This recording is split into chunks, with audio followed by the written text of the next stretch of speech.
Hello and a pleasant good evening to you from Tony'sPicks.com, and welcome to Night Moves here for Thursday, March 26th. It's the show you've been waiting for. It's the show I've been waiting for. Here as we have an incredible day of action here all day long here on Thursday. So get ready for a great show. We're going to talk uh, Sweet 16 first. We're going to talk Sweet 16 first. Going to have to bump baseball just for a couple of days from the top of the show. But then we'll go right to the major leagues with those day games tomorrow and a great card of Major League Baseball on the real opening day. Okay. Yeah, we had a game last night. We'll talk about it in a moment. But come on.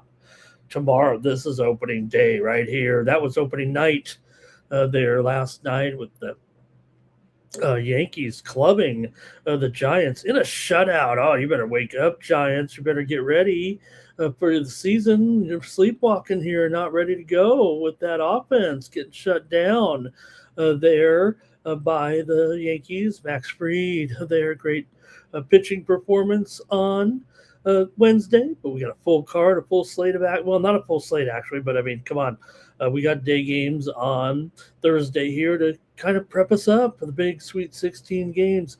We'll also look at 3 games in the NBA, all with some playoff ramifications, and finally. Stick around if you like hockey. We're going to cover hockey. So, could we be here for 3 hours tonight? I mean, will they let me take up that much time here in the middle of the night with this great card on Thursday? So we better not waste much time here, but we got to at least talk about opening night in the major leagues. Thank you for joining me, everyone in the chat as well. We'll get ready to go here with the show. We got Tim in there. He says the Yankees got that win there yesterday, and let's talk about it. Max Fried, 6 1/3 scoreless innings there in that one for the Yanks. They scored 5 runs in the second inning off of Logan Webb. McMahon, 2-run single. Trent Grisham, a 2-run triple. And Logan Webb, like I said, in that gave up 6 runs, 9 hits. Going to have to get it better. Logan Webb, Max Fried. There, though, 2 hits in his stint there, and great job there for the Yankees to get that road win there, even after, they sent Garrett Cole and Carlos Rodon, going to start the season on the disabled list, Volpe as well here, but good win for the Yankees. And Aaron Judge, he'll get that swing worked out there, probably off the, World Baseball Classic, might have had him out of sync there a little bit with his 0 for 5 with 4 strikeouts there in that one. I got to tell you, I mean, I was just like everybody else. I had him in my premium props there. I went 0-3 in the baseball game with my premium props, but I did hit my $19 discount best bet with Oklahoma City and Boston there yesterday in the NBA. We'll talk about some of the NBA results here as well, but just starting off there with the major leagues there with the Yankees getting the win over the Giants. Giants last place right now in the National League West, so to wake up here, they let the we did have, hey, you know what we did have here on the Night Move show yesterday was the under in that game. Probably a push for most people there. It ended up pushing 7 all the way around there. Maybe there was some I think it was all 7s all the way around. So just a push for me here in the Major League opener on Wednesday night. So I'm going to come back here and come at it strong on Thursday Hey, we did have some winners though here on Night Moves last night. Here with the NBA, we did have the Pacers plus the points. How about that? Pacers came back there. Lakers put up a big number. Like I said, I can't back off the fact that to me, you're seeing some big totals here, right? Yeah, there were some unders yesterday, but come on, look, we had the Philly game featured 294 points in that game. Somebody went under. I don't know who that was, but the Hawks and the Pistons game, I mean, that one did go over there. It did take overtime to get there, but this Lakers game had a big total over as well. Like I said, I went with the premium pick there. We had Boston last night here on the show over the Thunder, but my premium pick on the over there went over. Wasn't easy, but felt like it was going over all the way. Celtics 119 to 109 over the Thunder in that high profile game that was not the nationally televised game there yesterday for some reason.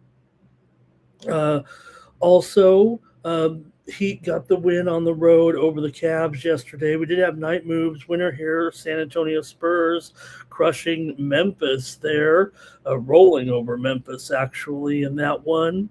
Also, night moves winner with the over was Wizards and Jazz, 133 to 110. That one did go over there for us here on Night Moves. We also had Minnesota last night.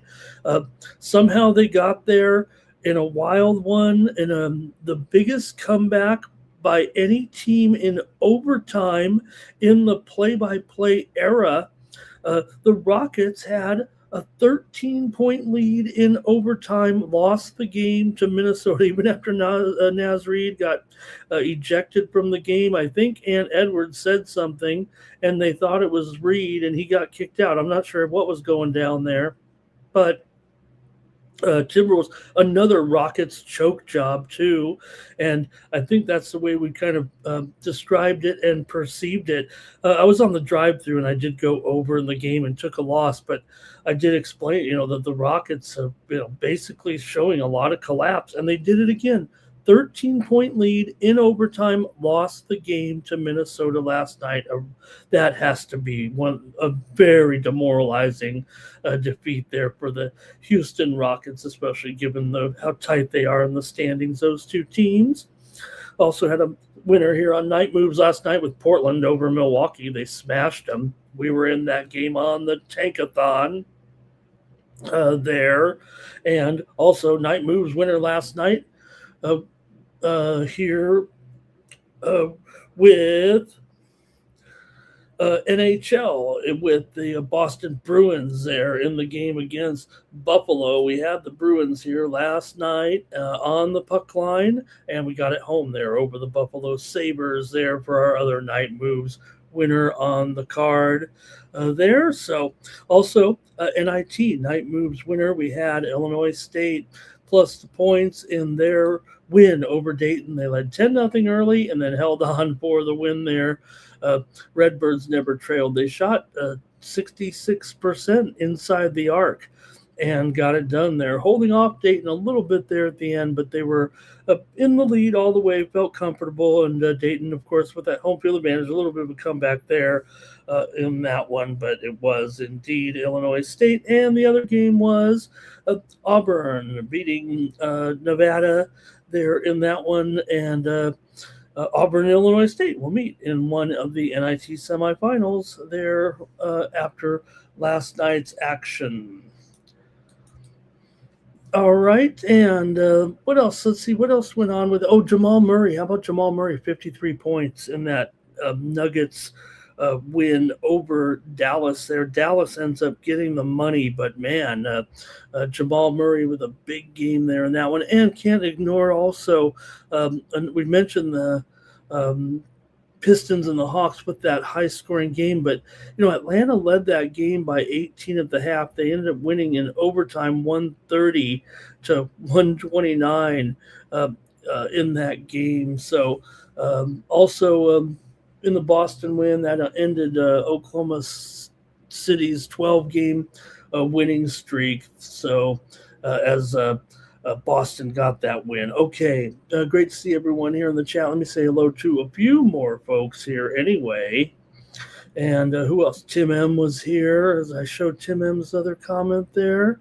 Hello, Greg is here. That's it. How about the Boston W there to stop the Thunder there last night? Like I said, we had them here. We went with Boston in that one, and I went premium over just because I think that, like I said, we're seeing just higher scores here right now. It wasn't a clean sweep for the overs there yesterday, that's for sure. But man, some of the games that did go over, come on.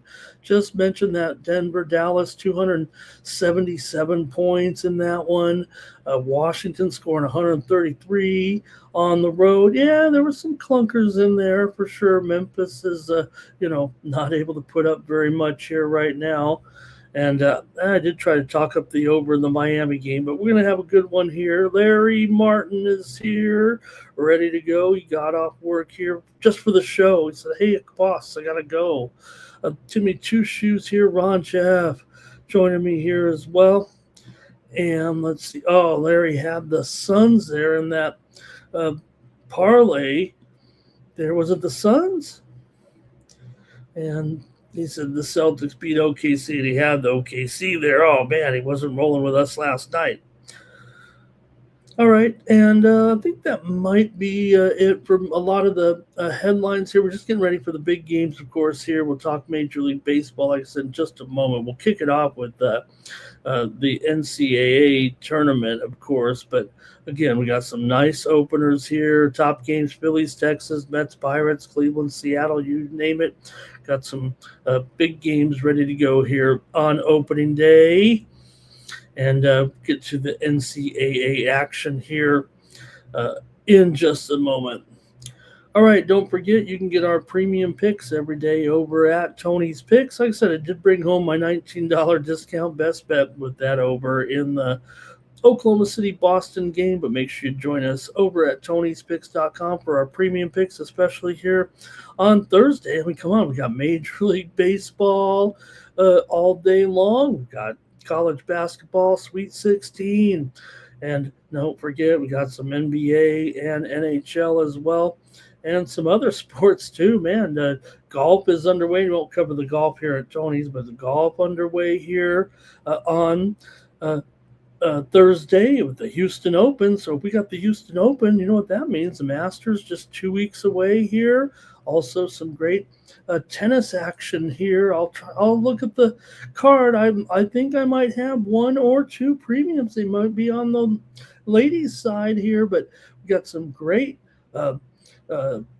matches here coming up in Miami on Thursday.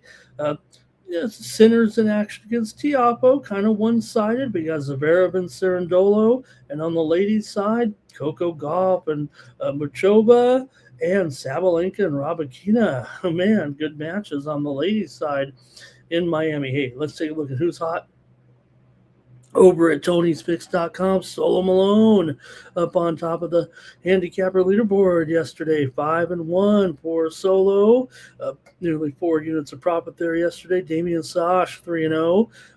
Threw in a dog in there. He's up 3 units, over 3 units on the day. Ron Hahn, 2-0.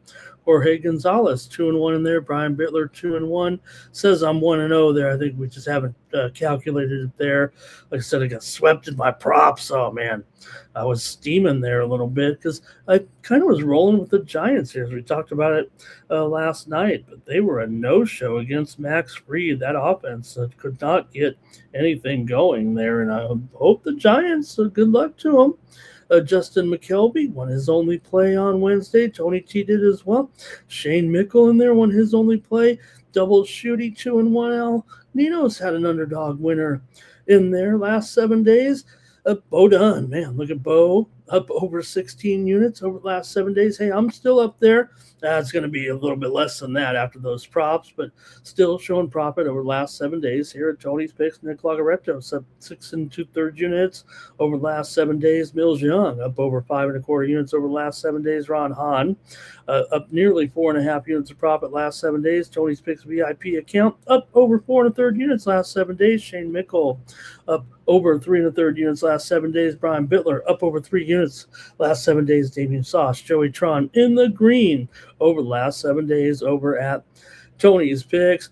Shane Mickle up there, he's up over 11 units, almost 12 units over the last 30 days. Brian Bittler up there, 7 2/3 units of profit. Mills Young up over 7.5 units of profit over last month. Stephen Duncan's up there. Did anybody send out a search party for Stephen Duncan? Haven't seen him posting on the site here, and hope everything's okay with Stephen. Okay, that takes care of that. Make sure you click on the Premium Picks tab over at Tony'sPicks.com. Get all of our latest premium picks over there.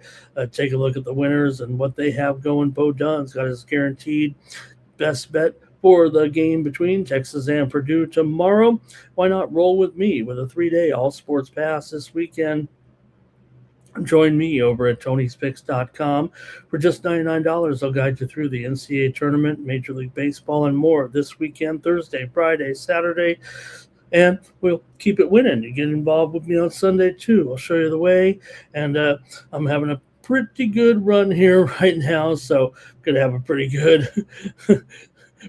good run over at Tony's Picks. Have I really had that typo there the whole time I've been on this website there? Oh, maybe we can see that. All right. Head on over there to Tony'sPicks.com and take a look at those premium picks from our cappers on Thursday here. Also, we do have Double Shooty. He's got a 3-pack in Major League Baseball ready to go. Tony T's got his best bet for college basketball in there. Also, David Racy, Thursday winner in the major leagues, ready to go. Rod Zwacky's got a 5-pack of college basketball Sweet 16 action here for Thursday and Friday. And you'll see the other cappers over at Tony'sPicks.com. All right, man. Oh, boy. Hey, all right. We're gonna get ready, man. We can't really cover too much more, man. We've got to get into the action here right now with all these games here. So, hey, self-made Junio. I hope I got it right. Yeah, self-made. Is X down here? I don't know. I'm looking at it here. Looks like we're getting some tweets in here anyway. Is that the real the real Bartolo Colon that says let pitchers hit again? All right, let's see here. There's self-made Junio, got some plays there. Nationals run line, Rangers money line. I'm going to assume that is that's going to be baseball. Diamondbacks and Reds in there. And also, I think that's it. I think we should really ready to go here. Let's get into the action. We've got to go to the Sweet 16 to start it off. Thank you for joining me here on Night Moves. The way it works is I look at every game and we make a pick or two. Make a pick, and you're welcome to make your picks on the game, and I show it on the screen. And your picks are more important than mine here on Night Moves, so I want to hear from you in the chat as we get rolling. One more thing here real quick, just for a little fun and entertainment. Okay, coming up in about an hour. For right now, I don't want to forget. But if we want to watch some action here, maybe during the show, because we're going to definitely be here over an hour, some Aussie foot. You got some footy coming up, and I'm going to make a play right now on the side of the total with our live coverage here with Adelaide and Geelong. And I'm going to take Adelaide here. A huge move on Geelong here. They've gone from 16.5 up to 25.5. I'm going to take Adelaide in this one. Adelaide's done okay against Geelong in the past. I'm going to take plus 25.5 points with Adelaide, and I'm going to go over 165.5 for our Aussie action here. Okay, coming up.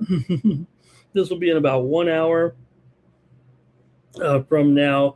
So that's Adelaide plus 25.5 and over 165.5. Okay. So let's watch Aussie football here in the middle of the night while we handicap this huge card. And look, it's opening day of baseball. We're going to start with baseball.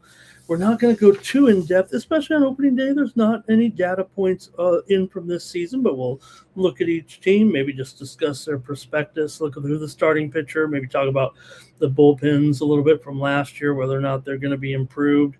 And we're going to make bets. We're going to make picks here on the games, of course, in the major leagues coming up right now. So here we go with our card.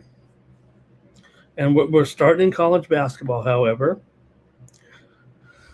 And here we start with the Texas Longhorns taking on the Purdue Boilermakers. College basketball Sweet 16 action for Thursday. The Boilers, number 2 seed in the West. This one being played in San Jose. Texas, a bit of a long shot here, no doubt. They had to come, of course, from the play-in or from the, first 4. Remember, they looked impressive against NC State. Then were able to beat BYU, and then the upset of Gonzaga. So look, Texas having a pretty good run of it right now. Now they are going up here against the Purdue Boilermakers. Purdue, pretty impressive. They beat Queens College handily, 104-71. Then they beat Miami, 79-69. Got the win, got the cover in that one. Now, the Boilers are not a great cover this year, that's for sure. 11-18 against the spread as a favorite. Meanwhile, Texas 8-5 against the spread as an underdog here. So you might consider give them a chance here, I think, in this one. But, man, Smith is so good, actually, for Purdue. He's really dynamite. Kaufman-Wren as well. Big man in there getting the boards. Smith does such a good job. 9 assists a game, man. There is nobody on Texas like Smith. I mean, you got a guy like Swain in there who kind of has to do it all. Such a guy who can score, he can rebound, he can pass, but they don't have enough, it feels like to me, talking about the Texas Longhorns here. So at this price, I'm not shy. I mean, I'm probably going to have to lay it here with Texas. I know that Purdue, look, they've got the winning streak coming in. They're on a 4-1 ATS run here right now through the end of the season there. And yeah, Texas did have the struggles down the stretch, and they have gotten hot here a little bit, but both teams kind of trend over, it feels like right now. Texas 20-12 to the over this season. And, for Purdue, they've definitely produced a few overs here in the tournament, both their games over. And, of course, their win over Michigan went over as well. They're a pretty efficient team, no doubt about it. So you guys can start to populate and comment in the chat here in this one as we get it started with our college hoops coverage. Purdue and Texas. Purdue has the number 9 effective field goal percentage team in the country. They are a top 10 rebounding team. We've talked about how important that is. 12-1 in non-conference games, 13-8 versus teams in the top 50 like the Texas Longhorns. The last 4 years, underdogs in Sweet 16 games, just 17-15. So I don't think it's a big deal here for Texas, any benefit to get these points here right now. Last 10 years, Purdue has made it to the Sweet 16 6 times, 2-4 straight up in those games. So Texas wins, not bad, 2 points, 8 points, 6 points. And this is only their second Sweet 16 in the last 17 years. Texas, pretty effective at getting to the foul line. They're a top 30 team in doing so. 23% of their points come from the foul line. Texas went 12-4 in their non-conference games, although a 9-11 versus teams in the top 50. Since 2015, number 11 seeds are 4-6 straight up and 6-4 against the spread when they have graduated to the Sweet 16. That's a sample size over the last 11 years. So look, one number 11 seed average, gets in there an average of nearly once a year. So it's not a terrible place to be. We talk about, the old 5-12. Well, the 11's done pretty good as well. Sean Miller, 4-4 in his 8 trips to the Sweet 16. Let's hear from you folks in the chat as we get ready here for Sweet 16 action on Thursday. Texas has gone under in 4 of their last 5. They have gone over in 5 of their last 7 against the Big Ten, but Texas here getting the points, man, but I'm just feeling like Purdue is almost a team of destiny here right now.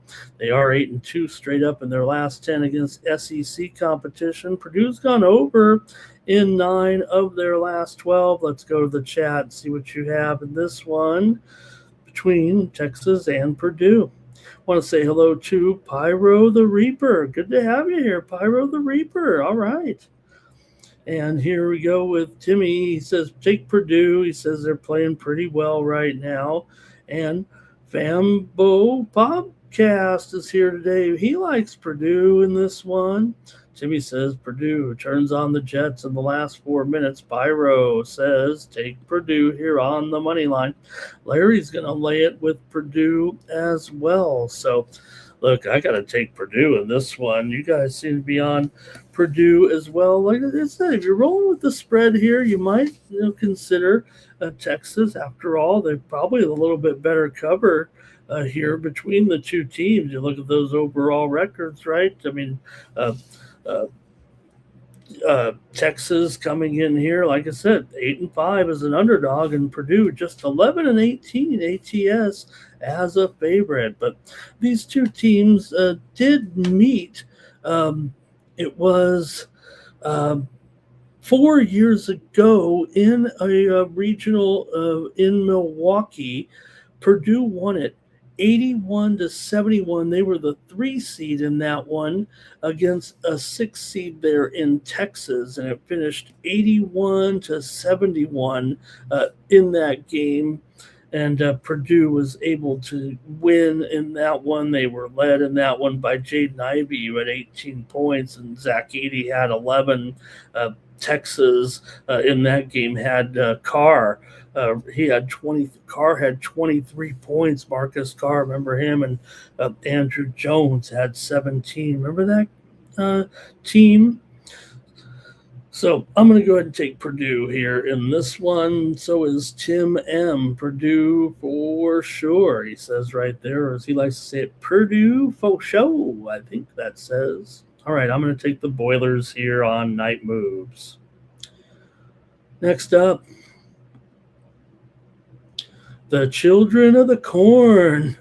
Iowa versus Nebraska. Their NCAA Sweet 16 action for Thursday. Nebraska favored by 1.5. What a run for the Huskers. They had never won an NCAA playoff game, tournament game until this season. Remember, they were over all time here, but now they've not only had 1 but 2 wins here right now. Wins over Troy 76-47. Yeah, it was a nail biter against Vanderbilt 74-72, but they were able to get the win and advance here to the Sweet 16 to take on a conference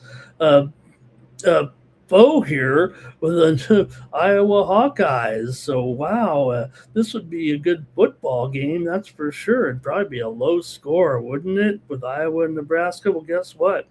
It's going to be a low score here in this one, too. I mean, I would think low. 131, is it a typo? Or am I just not seeing it right now? Look, these two teams obviously have met already a couple of times this year, and they both won at home. Now, when Iowa was at home, the final score was 57-52. That's what I feel like might be the tempo of the game here. The game in Nebraska, they won 84-75.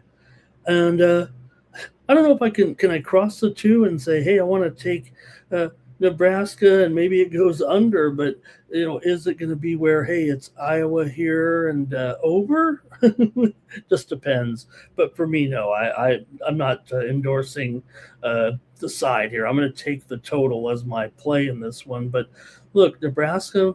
I guess they won the last meeting between the two. I think that's fair to say because that one was uh, back on March the 8th in Lincoln. It was overtime, by the way. They outscored them in overtime 14-5. So, look, Nebraska did play them well. In fact, Iowa did play them well. In fact, if you think about it, at the end of the game, Iowa covered the spread technically, although in the end, Nebraska pulled away to cover the spread. So let's see though what you guys think here in this one between Iowa and Nebraska here. Nebraska's won 6 of its last 8 games, and last week, so they had won. Nebraska had lost 8 in a row in the NCAA tournament before winning that one. They were 16-5 against conference foes this season. Nebraska shoots, 50% of their attempts are 3-point attempts for Nebraska. Now, that's a lot. They get 40 points, 40% of their points on threes. But this is going to be tough against this type of Iowa team. The last 4 years, number 4 seeds are 7-4 ATS in the Sweet 16. So they've gotten here most of the time over the last 5 years or so. At least half of the 4 seeds have made it into the Sweet 16. And just interesting that you have a guy like Coach Fred Hoiberg here who kind of went to Iowa State. But nonetheless, for Iowa here, 3-1 since that overtime loss to Nebraska here. They beat Maryland, did not cover, lost to Ohio State in the tournament, in the conference tournament, then beat Clemson to open the tournament. They covered 1.5 in that one. Then the big upset, of course, over Florida, 73-72 as a 10.5 point dog. Now, Iowa just 4-5 against the spread as an underdog. Nebraska 13-11 against the spread as a favorite. It's 1.5. I mean, it's pretty close to a pick 'em here. I don't know if you could call them a decisive favorite here. Talking about the Nebraska Cornhuskers, but the move has been on Iowa. I think that's unquestioned here. They've opened as high as 2.5 or 3, and it's down to 1.5. So the moves on the Hawkeyes, they were 20-11. They were in the regular season, and Nebraska 26-5 in the regular season. Right now, of course, they're 26-6 there after the conference tournament loss, and Iowa's 21-12. But nonetheless, Hawkeyes have the number 18 effective field goal percentage shooting team in the country. Iowa, number 15 in the country at first, forcing turnovers. Iowa's star player Sturtz, he never comes out of the game actually, and he'll play 40 for sure. I wouldn't, unless he's got some foul trouble. Iowa's 13-10 versus teams ranked in the top 100. Also, number 9 seeds in the NCAA tournament over the last 15 years are 4-0 against the spread. Number 9 seed. So the number 11 seed makes it a little more often than the 9, but I think. But the 9 seed 4-0 when they've made it to the Sweet 16. Of course, like I said, only last 15 years, 14 or 15 years. So only once every 3 or so years does the 9 seed make it into the Sweet 16. So let's see what you guys have and what you think in this one with Iowa and Nebraska here. Iowa's 4-1 straight up and against the spread. Their last 5 against the Huskers. Iowa, though, just 1-4 ATS in their last 5 conference games, going back to the tournament and the regular season there a little bit. Nebraska's gone under in 5 of their last 6. 11 of the last 15 meetings between the two teams have gone over, but I think it's going to be like a football game in this one. I'm going to go under here. In this one, Nebraska's also been going under against conference competition late in the season there in the tournament as well, in the back in the Big Ten tournament. So let me see what you have though in this one. I'm taking the under 131.5 as my pick here officially on Night Moves. Timmy's going to take Iowa here. What did Tim say? He said he picked Alabama over Michigan. His brackets beat up there. Tim M did go with Iowa though in the game. Okay, and Larry's on Nebraska here. I want to say hello to Jimmy Akehouse in the chat there. And that might be it from you guys. Tough game, huh? Okay. I'm going to go ahead and take the under as my pick in this one. Next up. Ooh, we've got Arkansas taking on Arizona here. Sweet 16 action here. Number 1 seed, Arizona in the West region. We're in San Jose here for the nightcap. Arkansas, the number 4 seed out west right now with their incredible scorer, A-Cup Jr. Now, as good as he's been, and as good as the Hogs have been, this is a little bit different test here, and especially when it comes to inside the paint. Man, Arizona's got probably a big advantage here, but Arkansas has incredible scoring. And look at this total, I don't know, 166? I think it's a little light. Considering what we've seen from these, especially from Arkansas's offense, they're number 2 in the nation in scoring. Arizona in the top 20 in scoring here, and top 10 in field goal percentage, especially inside. But they're going to have a free will. It feels like there with Burries and Awaka and Koa Pete, of course. Of course, with Arkansas, you're going to have A-Cup and Brazil, and they should be able, I would think, to get their share of points here. Now, look, the spread 7.5. It might be a little bit, I don't know. That's reasonable if you're going to have a track meet. I mean, obviously, it could get away a little bit from Arkansas if Arizona gets real. Like I said, it's not a big advantage in the transition for Arizona. In fact, that probably goes to Arkansas. But down low, it feels like that's where Arizona is going to have almost a free will. The Wildcats have won their last 11 games. They've gone 7-3 ATS in their last 10. Arizona, the number 1 effective field goal defense in the country. No doubt that is, pretty much a strong point here. Allowed their top 20 in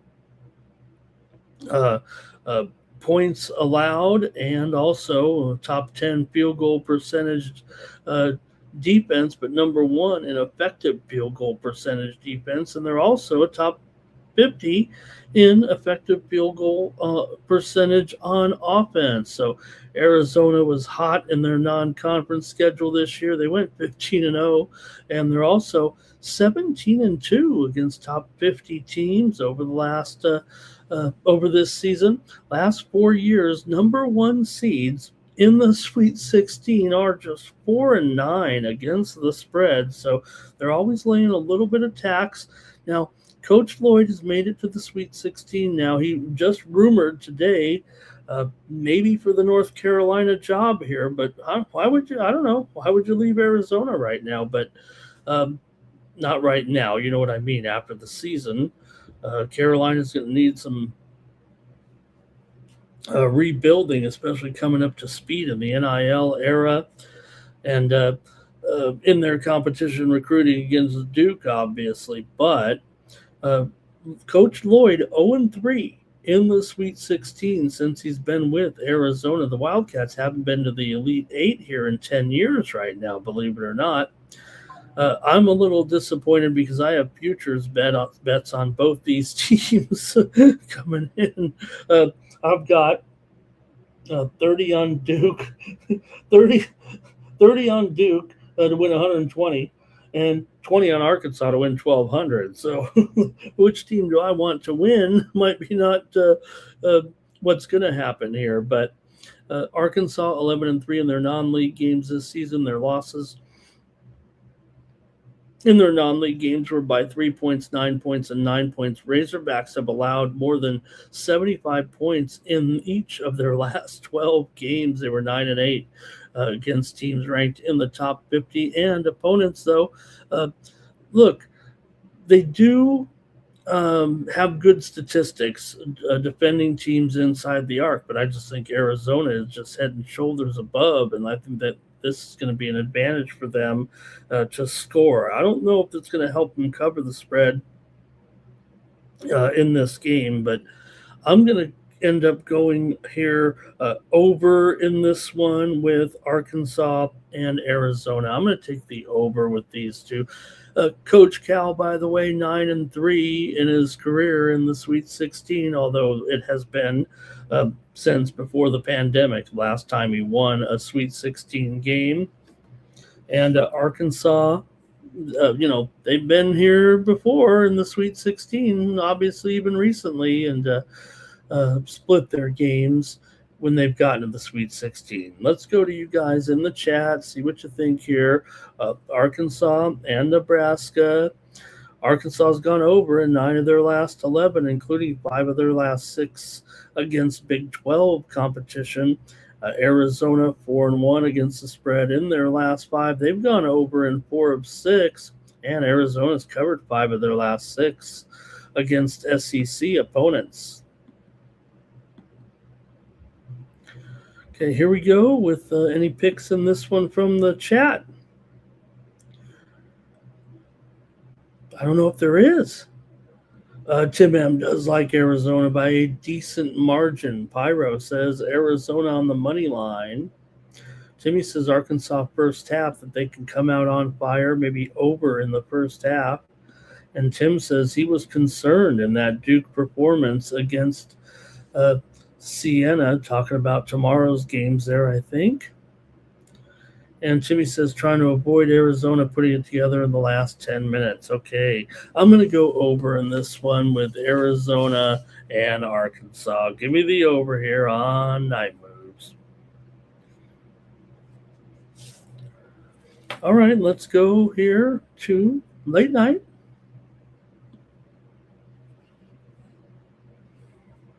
With Illinois taking on Houston here in the South Regional here. Guess where this one's being played?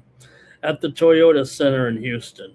Okay, so another big favor here for Kelvin Sampson. They'll be able to clamp down and do their thing, probably on the Fighting Illini here. Look, it's been great. I don't want to bury the Illini here. I'm going to play the total anyways here on the show, but do have Illinois here coming in with their tournament wins over Penn and VCU, handily covering for sure in those. Of course, they were ousted in the conference tournament by Wisconsin. For Houston, looked pretty solid. They dominated against Idaho, covered 24.5. And rolled over Texas A&M, covering 10 points and an 86-67 win as well. You know, Houston, of course, remember, played Arizona and lost to them in the conference tournament there, 79-74. Just a little comparison there, too, coming in. But for Houston here, 12-14 against the spread as a favorite, but they have not been good here of late. Illinois, 18-14 against the spread this season, 3-3 against the spread as an underdog. And this total, all right, it's 140. Houston was 10-17 to the under as a favorite. Illinois was 2-4 to the under as an underdog. I don't know where they're going to get the points to get to 140 in this one. Yes, Illinois has some shooting, no doubt about it. You look at some of the numbers with these guys coming in. Oh, don't forget, Illinois is also the tallest team in the country. But just 6-11 in their last 11 games straight up Also, four of their five losses in those 11 games came in overtime.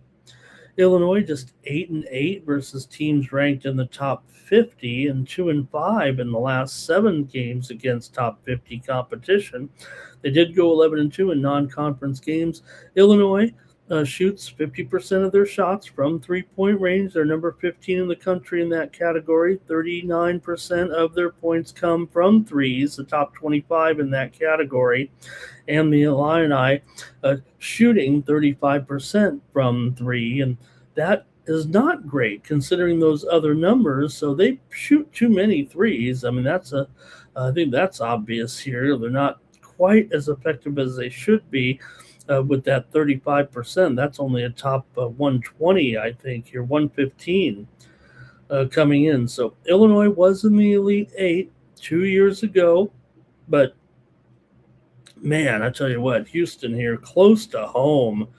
They've won 7 of their last 8 right now, 11-6 versus top 50s, 14-1 in non-conference games. Their only loss in a non-conference game was to Tennessee by 3 points. Cougars top 15 in forcing turnovers, also top 25 or so on the offensive glass. Since 2019, favorites are 6-3 against the spread, with the number 2 seed meeting the number 3 seed in the Sweet 16. Of course, Houston is favored in this one, and Houston has been to the Sweet 16 in each of the last 5 years, going 3-2. Let's see what you think in this one with the big late game here, Illinois and Houston. Houston's gone under in 11 of their last 16 overall. They're just 4-9 against the spread their last 13. They've won 4 of their last 5 against Big Ten competition here. Illinois under in 8 of their last 12 against the Big 12. Let's go to the chat in this one. And not much from the chat here. Wow, Illinois for Jay Darby's here tonight. And Timmy says he's going to take Illinois with those points. And he thinks when he sees Coach Sampson kind of get flustered there a little bit, he starts to think, what's going on? These two teams did play in a tournament game, a regional game, 4 years ago, and Houston won it 68-53. Is that what's going to happen here? I think it might. I'm going to take the under in this one with Houston against Illinois, though. Give me the under here. Timmy says the Houston incredulous. That might be what he calls the look that Sampson has on his face, right? Okay, I think that's it for the Sweet 16 games here on Thursday. We got 4 more, of course, coming up on Friday there. So get ready for another great set of games here on Friday night. But for now, we're going to look at the Thursday action here. But still looking forward to those games on Friday as well. You guys mentioned it, some of them in the chat. St. John's and Duke, Alabama, Michigan, Michigan State and Connecticut, Tennessee, and Iowa State on Friday. We'll preview those games tomorrow. But, man, I'm on 3 totals here with the crew tonight. That's it for the college basketball segment. You know what it's time for now. We have no time to waste. Can't delay, but let's get ready to go out to the ball game here with our card. Like I said, it's not going to be overly there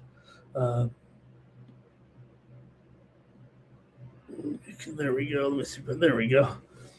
We're not going to get too in-depth here without any true data points from this season, but we do want to talk kind of about each team and maybe where it stands and starting pitching a little bit as well, and just kind of pick some winners here on opening day here on Night Moves. So let's go to it right now in the major leagues. All right. Go in chronological order here. Everybody excited? Bro guy. Oh no, bro guy is waiting on the NBA. Bro guy, it's gonna be about I hope it don't take too long in this segment. Good to have you here. We got the 3 games there in the NBA. Okay, here we go, though. We've got to talk Major League Baseball just for the time, bro. God, once we get to the playoffs, maybe we'll reverse it here, but it's a big day today in the major leagues. And we're going to start off with the Pittsburgh Pirates and Paul Skeens here going up against Freddie Peralta and the New York Mets. How about that? Man, with the Mets here favored $1.20 over Skeens on the road here. Okay, we'll see. Look, great acquisition here, having Freddie over here with the Mets right now. But look, you got Skeens, and Pittsburgh's bullpen. You look at what they were doing last year. I mean, Pittsburgh ended up, decent bullpen there, 3.83 ERA last year, and we'll see. I feel like they're going to be even better. One of the things I like about Pittsburgh will be their bullpen this season. I think they went out of their way to kind of improve it here. I don't know if it's, the big names necessarily, but I do like what Pittsburgh is bringing here a little bit with this Mets lineup. Also, the BVP I don't think favors the New York Mets here against Paul Skeens. I mean, this has been an area where Skeens has had a pretty good success actually against the Mets lineup. So I think that's also something to consider with the matchup here anyway. It's been definitely Skeens dominates a lot of these Mets here currently. Let me tell you about some of the batters here anyway, with some pretty bad numbers against Skeens overall. So that'd be an area that the Mets will have to overcome against now veteran superstar here right now. Only Mark Vientos here has a couple of hits against him, but you look at down the list here, Soto 0-for-3, Alvarez 0-for-4 as well. But overall, good numbers here for Skeens against these guys. I think both the trend and matchup data also point to possibly a low-scoring game with Skeens and a Mets offense that, I think they struggle against power arms. I really do. And I think at even money, it's probably worth a long look here at the Pittsburgh Pirates right now, especially given what we're going to see, I think, from this Pittsburgh lineup tomorrow. I don't mind it here against a guy like Freddie Peralta. For Pittsburgh, you're going to be looking at O'Neal Cruz. You got Lau in there, and Reynolds and Marcelo Zuna slotted there nicely. So, yeah, it might be an okay matchup here for Peralta, but I don't know. I kind of want to try the Pirates here at even money against the Mets here and trust Skeens now. And I know we saw it time and time again that a lot of people say, Skeens gets in there and the bullpen comes in and, basically gives it all away in the end. And you're going to have a lineup here with Soto and Bo Bichette now with the Mets, and Polanco, Luis Robert in there as well. So should be good to go here. And I think Lindor is ready to go, right? I think he was listed as day-to-day, but I guess I could peek at the injuries here a little bit. I think he's going to be good to go in that lineup tomorrow. But, man, Skeens at even money.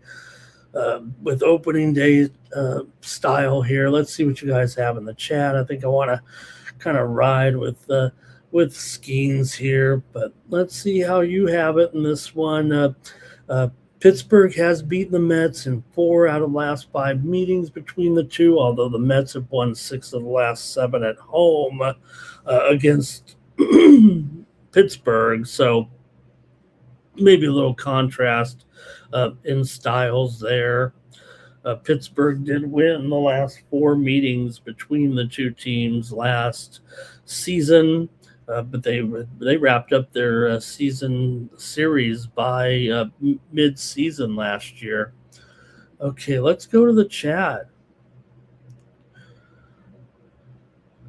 And here's an underplay for Timmy Choo Shoes. Tim says Soto was disappointing last year. Yeah, but, still, this is going to be He's going to be right there. And let's see, spring weather. I think they're saying here mid 60s, uh, warming up throughout the day. So a nice day, wind blowing straight out to center field over 10 miles an hour here. Give me the Pittsburgh Pirates on opening day over the Mets here on Night Moves. And there's Larry on the Mets, however. All right. I'm banking on Skeens, that's all. All right, next up.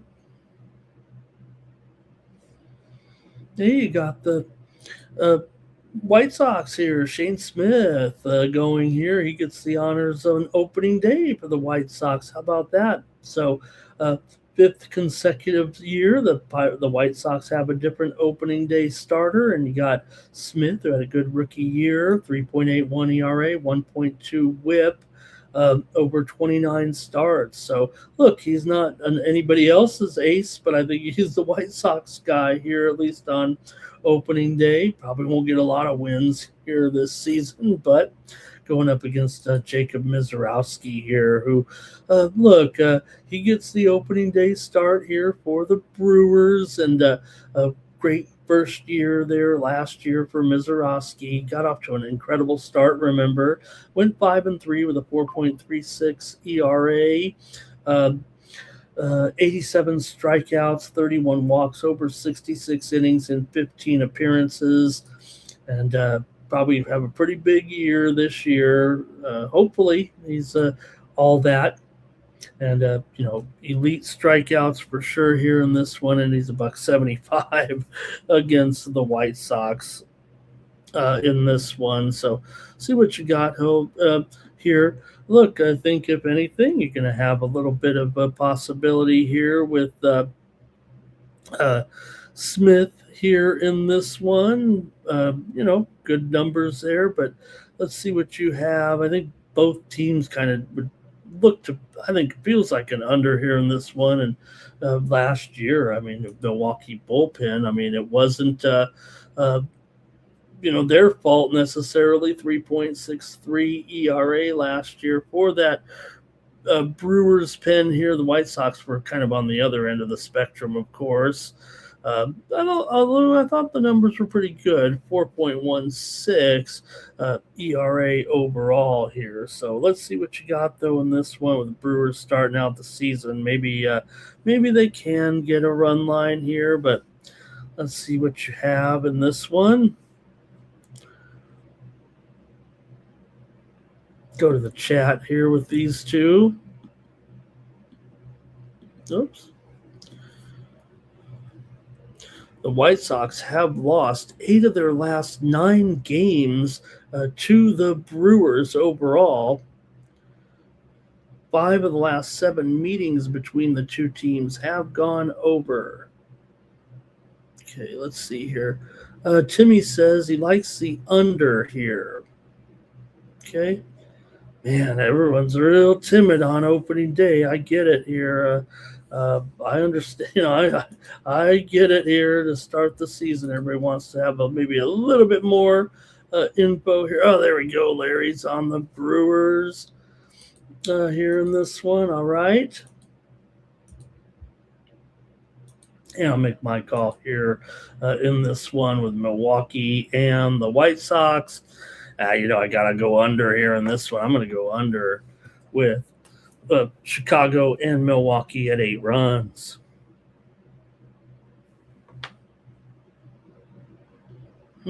Jimmy says, as long as Mizorowski doesn't decide to give lit up. All right, next up.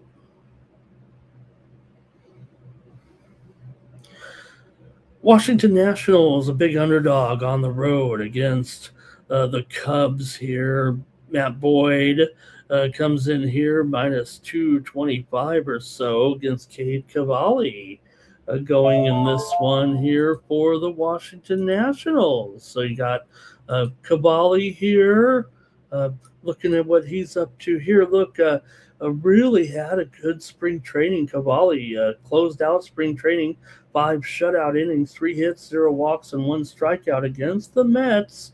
So in his spring training this year, 4 starts, 14 innings, 1 run, none earned, 4 hits, 1 walk, and 9 Ks. So, look, not a great strikeout rate, but really, really phenomenal numbers, actually. So he gets the start here. Mackenzie Gore was traded away. So, in his year last year, Cavalli 10 starts, 3.93 xFIP, 54% ground ball rate. So, look, he's probably about a top 75 pitcher overall coming in for Cavalli. Probably looks good to earn this start. I think it's kind of a testament to where he's at in his young career here right now. For Matt Boyd coming in uh, right now, let's see.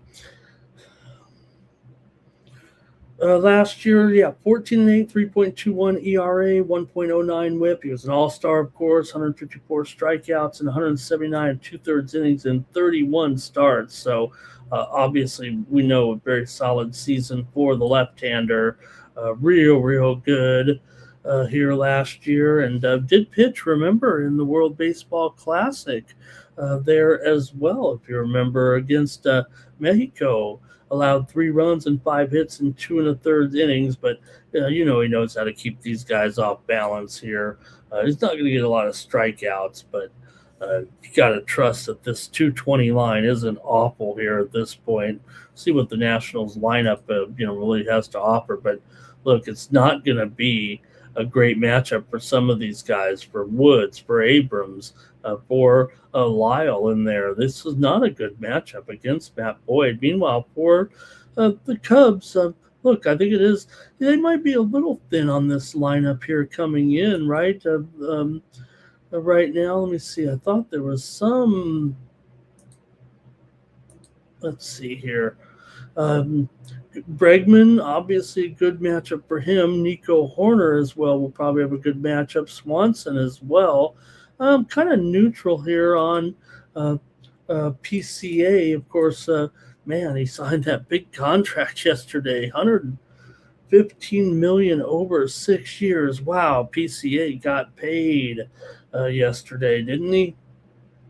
All right, let's see what you have here in this one with Washington taking on the Cubs here on opening day. All right. Probably just got to lay a run line here with these Cubs. I mean, you got to figure they've got a pretty big head-to-head edge over these guys. Right now, the Cubs have won 11 of the last 15 meetings between the two. 4 of the last 6 meetings here in Milwaukee have gone under. 6 of the last 9 overall between the two teams have gone under as well. So let's go to the chat, though, and see what you think here with the Nationals and the Cubs today.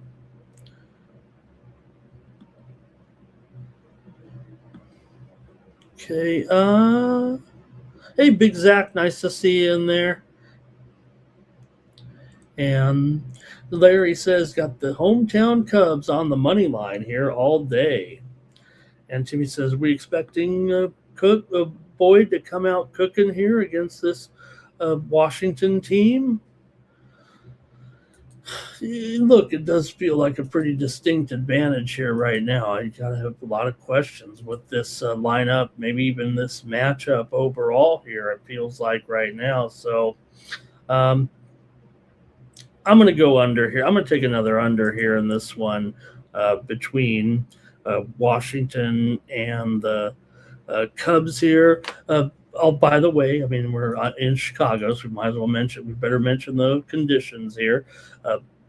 High 50s, getting colder as it goes on. In fact, there's a weather front that will be moving in. It should not affect the game at all, but the wind is blowing in from left, 12 to 14 miles an hour, and the wind will pick up throughout the game, blowing in from left field. So I'm going to take the under in this one with Washington and the Cubs here on Thursday.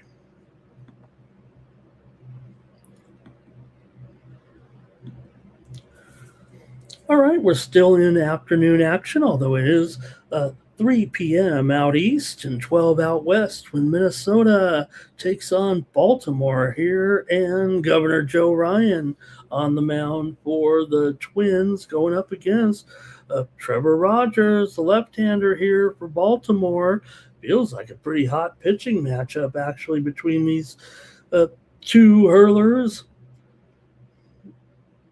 Coming in here for Joe Ryan.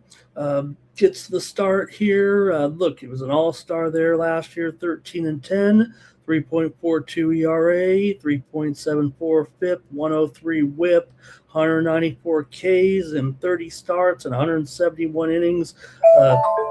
Did have some discomfort during before spring training back. His back kind of gave him some problems early on, but he should be ready to go here in this one. And look, he's not a big fireballing guy right now, but a lot of swings and misses, 27% career strikeout rate in his career. So, look, as long as he's healthy, I think he's going to be ready to go here going up against Trevor Rogers. And look, gets the opening day start here for the Orioles here. And of course, let's see here. Rogers,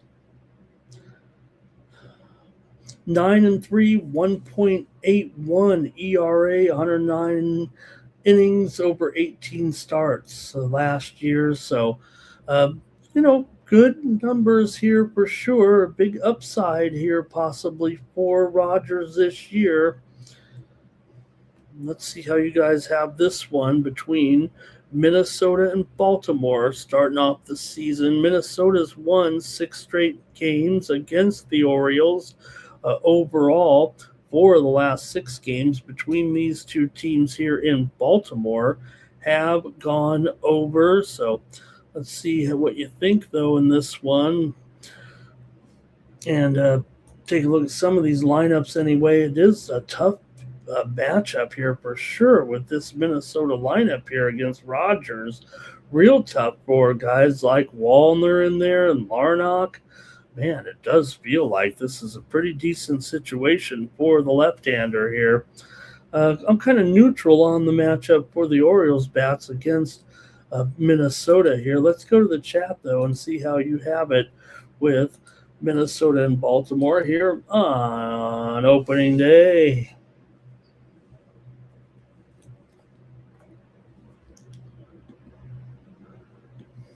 And we've got Timmy's on Minnesota.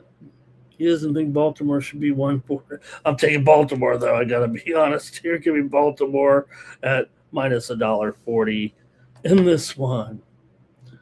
All right, everybody's a little shy here on opening day, but I'll get you covered here. I think I'm going to bring home some winners.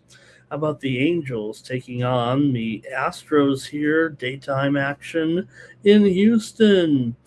3:10 Central, 1:10 Pacific, with Soriano going here for the Halos and Brown for the Astros. Big favorite here for the Astros right now. And could the Los Angeles Angels be forced to change their name back to the Anaheim Angels? They said before in our next, if we extend the lease to the Angels here at Angel Stadium, we're going to make them change the name back to Anaheim Angels, or we're not going to sign the deal. Yeah, fat chance of that. Once they start to dangle the money, they'll call them whatever they want, the Disneyland Angels if they want. But a nice gesture there by Anaheim. They'd like to have their baseball team named after the city that they play in, and I would probably too. Okay, let's go here, though, with Soriano on the mound here, going up in this one against Brown here with our West Coast swing. For Jose Soriano in this one gets the opening day nod. It'll be his first career opening day start, 10-11 with a 4.26 ERA last year, 152 strikeouts in 169 innings. So, look, we know he's a hard thrower here and also gets a lot of ground balls, but definitely can get lit up at times for sure. Here, 22% strikeout rate, but just too many walks. That's all there is to it for Soriano. 10% walk rate right now, and he was also got rocked in spring training as well. Really was having a hard time in a lot of the games. Allowed 7 runs on 9 hits, walking 3, striking out 10 in 8 1/3 innings in his 3 starts. He did get pushed back one time early on in the preseason with a little bit of illness in there, but meanwhile for Hunter Brown here in this one, look, he put himself in as one of the best pitchers in baseball last year, 12-9, but a 2.43 ERA, 103 WHIP, 200 strikeouts in 185 innings. So 28% K rate coming in, and a walk rate just under 8% last year. Also, 82% strand rate. So I don't know. Could still, that might have been a fluke, but didn't feel like it. So Brown just continues to improve in his career right now, and he goes out there and gives you a lot of innings as well. So definitely going to be around all season. It feels like here with Brown up against the Angels. Yeah, $1.80 here, total 8. What do you think with these two? A division game to start off the campaign here on the series. You do have the Angels here coming in. They're just 6-14 in their last 20 games against Houston. 6 of the last 7 meetings between these two teams have gone under. Go to the chat, see if anybody's picking this one between the Angels here and Houston. All right, it's Larry. He took under in that other game. Timmy says, Angels like to win in Houston. He's going to take the Angels plus this plus money there. Okay. Yeah, Angels did win one of the meetings last year, a 3-0 shutout at Houston last season, as Soriano was able to pitch 7 1/3 innings, allowed just 1 hit against the Astros, 3 walks and 8 strikeouts. That was in June, so definitely had a dominating performance against them in that game. Houston does dominate this matchup historically, and I think owns a clear bullpen and lineup edge going into this game. Let me see here what I think the advantages will be here. Mostly the dominance of Brown over guys like Shanwell and Moncada now on the Angels here, and Lowe as well. So I would think also strong under possibility, I would think, in this game. Maybe that might even be the better play, but I'm going to go ahead and take the Astros on the run line in this one, but I'm probably going to look the maybe go under 2 with Brown. I think he could have a pretty dominating performance here on opening day. Sounds easy enough, but all right, let's see. Larry's on the Astros. And Timmy is not like Brown. He is not counting on Brown to get many outs here. I don't know. Brown here to me. Plus, you're going up against certainly a bottom, one of the worst lineups certainly in the league, I would think, coming in right now with the Angels. So, good luck to the Angels here this year, but just not enough support for Trout, and it's going to be another lost year for Mike Trout for sure. Okay, here we go. Next up.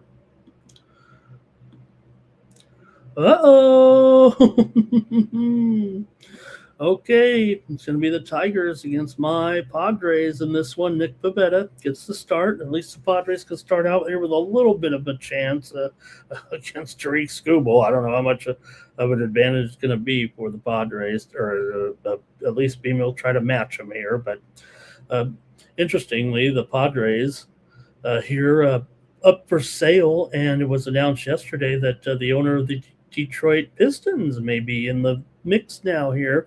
He once tried to buy the Tigers But Pavetta here, oh boy, tough one, man, for the Pods coming in, but we'll see. Look, I mean, he's going to have some advantages here, I would think, over some of these guys like Carpenter, like Keefe, like Riley Green. He will be able to hold those guys, I think, down here a little bit. In his first year here for the Padres, pretty good numbers.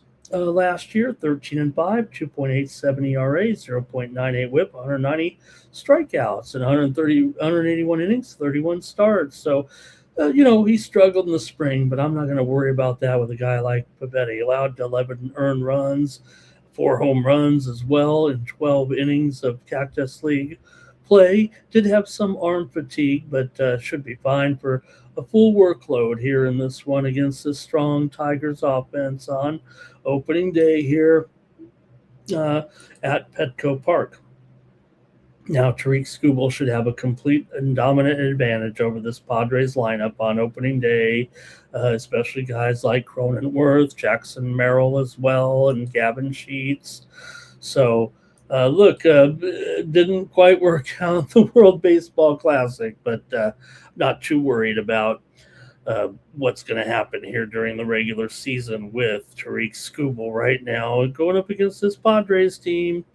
Let's see what you have here. I don't feel great going up against Skubal here in the opener, so probably just going to have to take Skubal to have a good performance. I don't mind the Padres as a dog here, but let's see how you have it.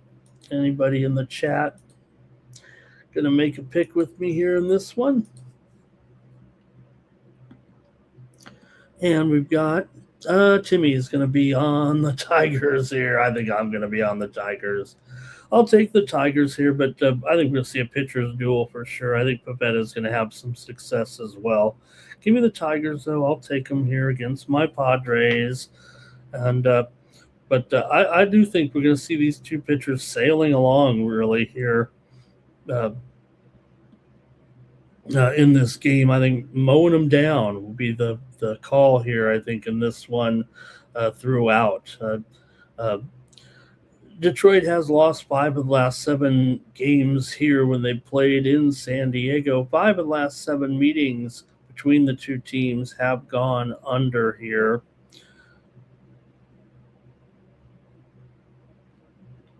Let's see here. Last year's series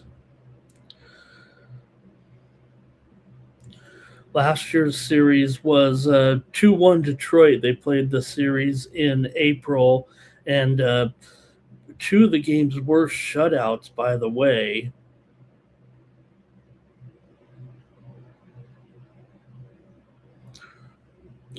Olsen got a shutout of the Padres. Olsen had a shutout of the Padres in their Pavetta shut down Detroit at Detroit in a 2-0 game. Elias Diaz hit a 2-run home run in the second inning and stood up. Pavetta had 7 innings pitched, 2 hits, no earned runs. Obviously, it was a shutout. Walked 2, struck out 6. All right, that's good news. I want to say hello to Christian Barzal in the chat there. Looks like, is he playing some women's ball there? What's going on with that? Larry Martin says he likes the over. Hello to Cal Dog there in the chat.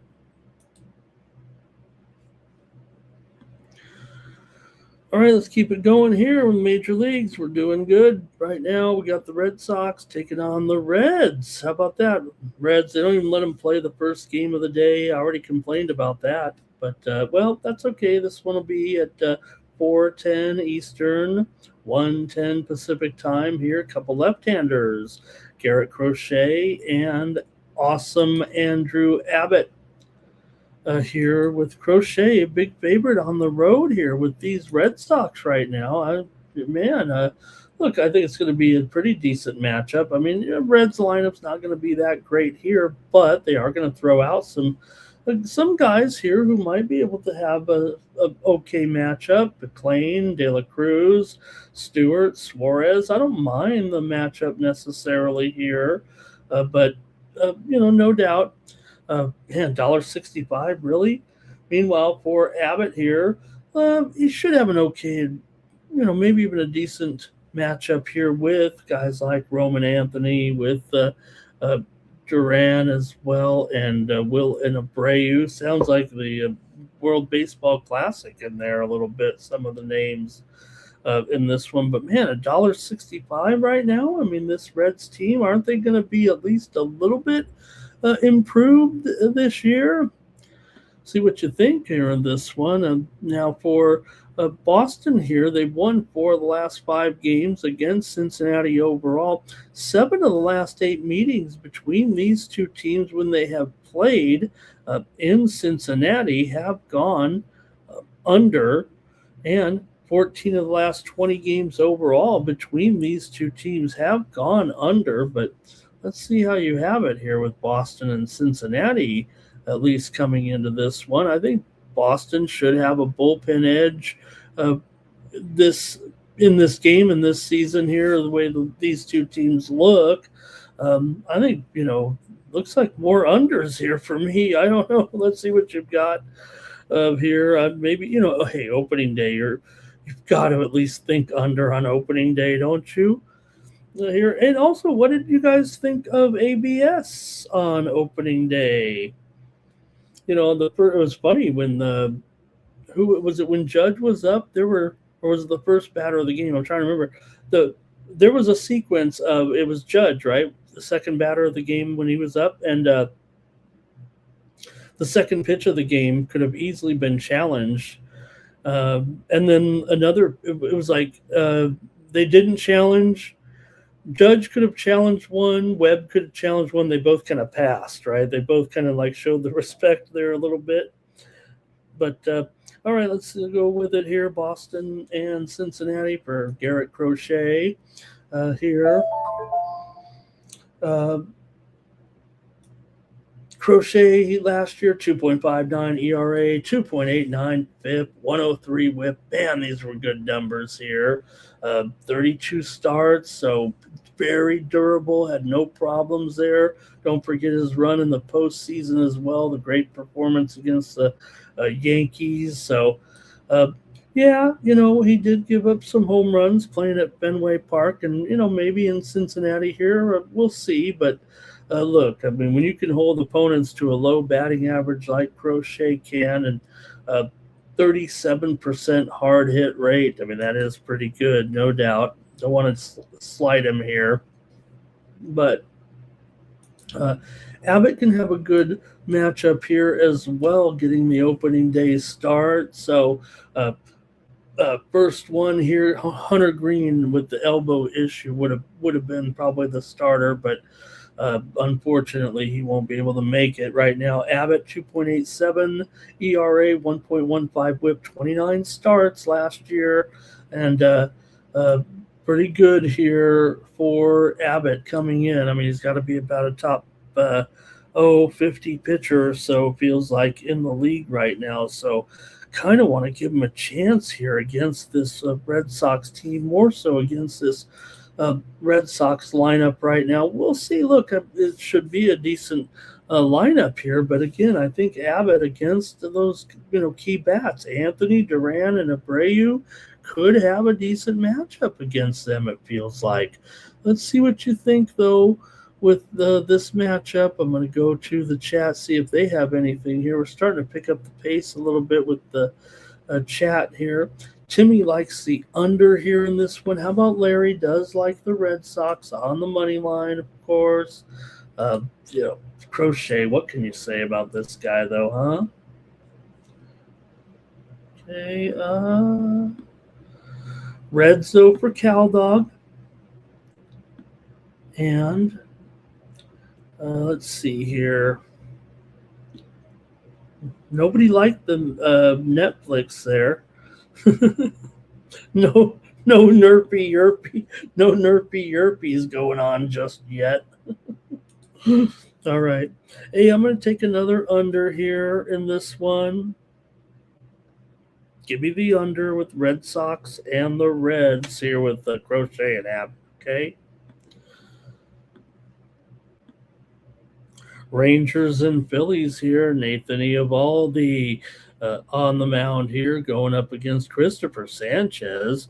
Nice opening day matchup here for these two hurlers right now in Philly.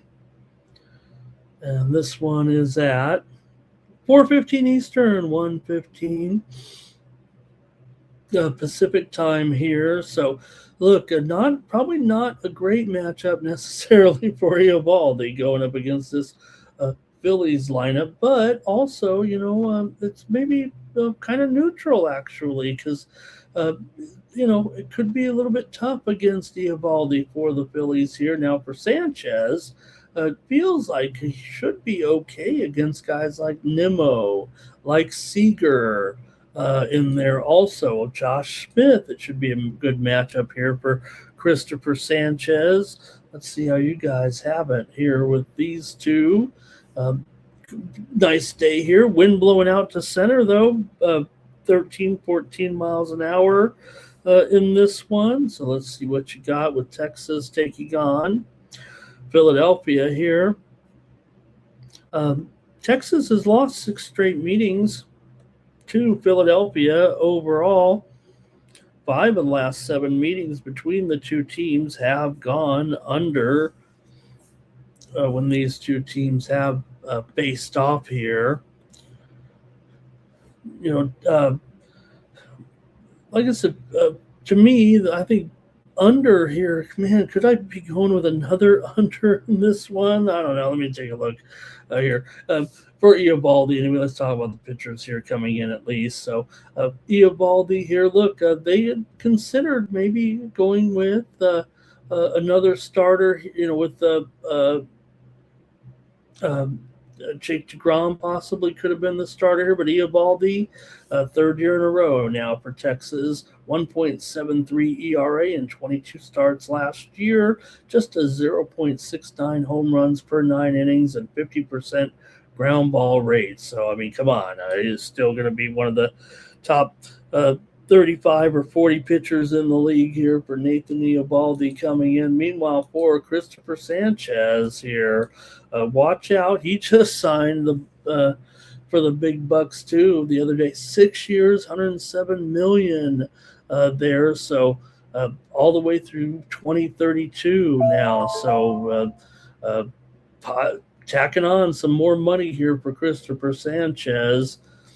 And we'll see how it goes. So Phillies, this rotation is going to be interesting. But for Sanchez here last year, CIF final Cy Young runner-up here, obviously, with his great numbers, 2.55 FIP, 9.5 Ks per 9, 2 walks per 9, 58% ground ball rate. So Sanchez is going to have a big year here for sure. It feels like right now $1.50 might be on the cheap. Let's see how you guys have it in the chat if you want to do anything with this one with the Rangers and the Phillies here. Oh, I'm shrinking.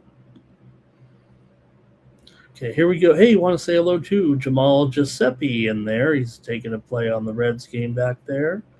Schwarbs for a homer for Timmy Tucci. Here's Larry Martin is on the Rangers money line, and Cal Dog likes the Phillies right away, straight away here in this one. So, man, I got to make my call out of the matchup here with you guys.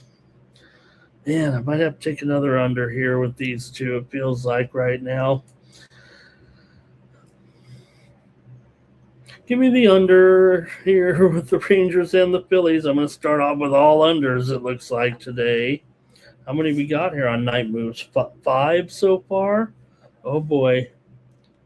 It's opening day, though. All right, next up, we got a few more. We got more baseball here. We're starting to move into, this one is at 3:15 Central, 1:15 Pacific, with the Rays taking on the Cardinals here in this one. You got Rasmussen here on the mound, $1.20, 7.5 under 15 against Matthew Liberatore here in this one for Rasmussen here. Look, there's storylines, right, with some of the opening day starters here, but Rasmussen was pretty good there down the stretch a little bit. Pitched well in the uh, into the late months there. Had some great starts in August last year as well. So still favored here on the road against Liberatore coming in. Now I think here for me, the way I'm seeing it here, is a pretty good matchup for some of these Tampa Bay bats against Liberatore, especially Yandy Diaz, Caminero as well. Pretty good matchup. Now, the Cardinals are going to have. I was trying to say who might have the worst lineup. Could it be the Angels? Well, I don't know. It could be the Cardinals. Uh, Weatherholt, Wynn, Burleson, Herrera, Gorman. Who are these guys? Church, Pajes is in there. This is not a great lineup at all for these guys coming in. I mean, come on. This has to be an advantage for the Rays here, I would think. We'll see. Cardinals at home, always going to have a little bit of fan momentum here, maybe, but does feel like feels like a mismatch here right now. Tampa also probably a pretty decent bullpen this year, I would think. Again, following up last year, 3.81 bullpen ERA was kind of middle of the road there, and the Cardinals were same right there about 3.75 or so maybe kind of neutral in the bullpen there. I'm going to give Tampa the bullpen edge, I think, right now in this one. They've also done well in this head-to-head series. I know we're dealing with some interleague action here, but Tampa 12-6 last 18 against St. Louis coming in, and man, I'm gonna take Tampa here in this one with Rasmussen on the mound against Liberatore. This lineup's going to be pretty weak, and I'm going to think that Rasmussen might have something on him here. Here's Damon with the Rays to win. Larry's going to go with the Cardinals here in Cal Dog. It's going to go with the Rays. I'm going to go with the Rays in this one. All right, next up, we got the Diamondbacks here taking on the Dodgers. Zach Gallen and Yoshinobu Yamamoto, 250. 250. Must be September already. We know it's be the biggest mismatch on the board here to start, but that's okay. Where's Mr. Weskers to give us the Zach Gallen commentary here? We need him to come in here. This one, we're in the nighttime action now, 8:30 Eastern, 5:30 Pacific time. So for Zach Gallen here, gets his fourth career opening day start here in this one. He's the obvious choice, I think, here. No Merrill Kelly to start the season here right now. Last year, 4.83 ERA, 33 starts. He's durable, but Gallen here did look sharp in Cactus League play this season here to at least get rolling here for Yamamoto. Man, he's going to have a pretty good matchup here against some of these bats. Kettle Marte. What's Marte's status here, actually, though? He didn't play in the last exhibition games right now, and let me see. He might be on the injured list here to start. Not the injured list, but the injury report here. We'll see if Kettle Marte. I think he'll probably be in there. It won't have a great matchup. So Corbin Carroll, also tough matchup against Yamamoto. Perdomo, tough matchup. Meanwhile, against Gallen, you got to think Will Smith, Mookie Betts, Teoscar. Easy advantage here for the Dodgers, even at 250, man. I might have to just roll a little run line with them early here to start this season. I hate to do it, but man, they should smack around Zach Gallen here in this one anyways. All right, let's see, though, how you think about this one. And look, we got division matchup here anyway. For the last 5 meetings, between the two teams when playing here in LA have gone under. With 2 teams last year, the Dodgers did win 4 straight to close out, or 3 straight to close out the season there in the September series. No, 2-1 at Arizona. The Dodgers won the last season series there. All right, let me go to the chat here with this one, but I'm just gonna take the Dodgers on the run line to blow them out on the opening day. These Dodgers, man. All right. The price there on that Dodgers run line here is at -1.5 at -115, and I'm going to take it. Give me the Dodgers in a blowout here. Timmy's got Ohtani here, homer and 3 walks. Damon's got LA as well. I mean, Cal Dog's going over here at least. Somebody's taking it over. And look, I think Ohtani's matchup, somewhat neutral against Gallen.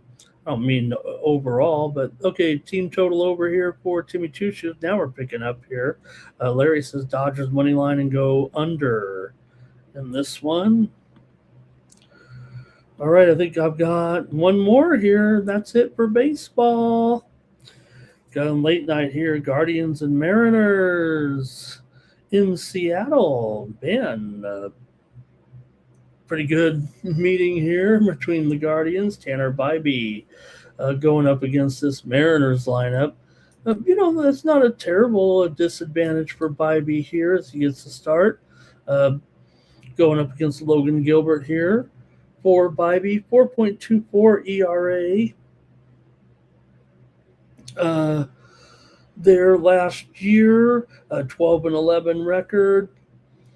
162 strikeouts and 182 innings, 31 starts. So, look, Bybee's going to be, pretty consistent here, it feels like, this year for Logan Gilbert coming into this one.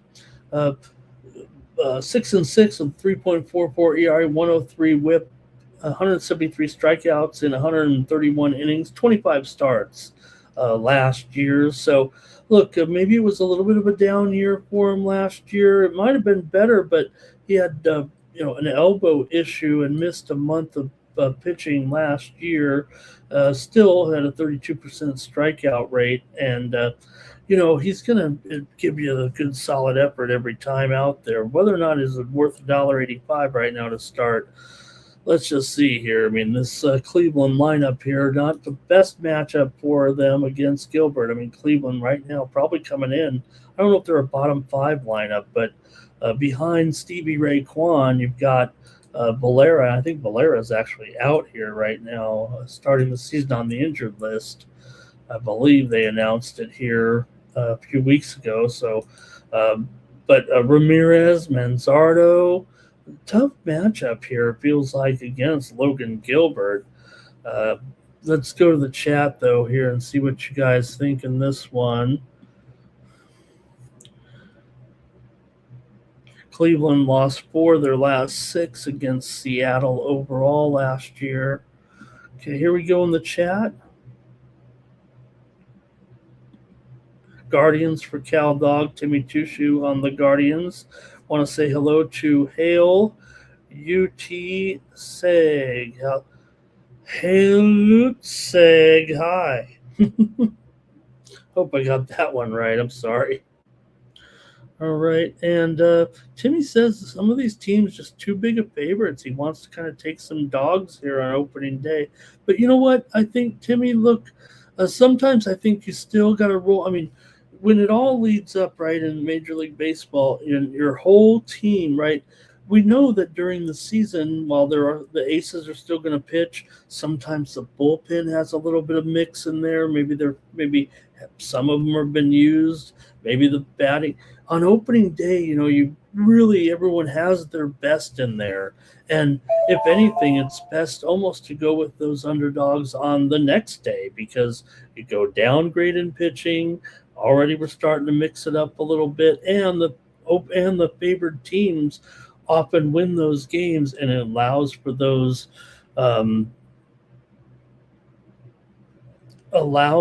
those underdogs to come in the next day and have a better matchup anyway, facing a lesser pitcher. So sometimes on opening day, I just kind of want to roll with the favorites a little bit and then play it by ear after, consider those dogs a little bit more after that. So trying to talk myself into a run line, I think, is what I'm doing here in this one rather than taking another uh, uh, total here. But again, I might just run out there and take all unders here. It feels like on opening day. This one though might be a little bit different.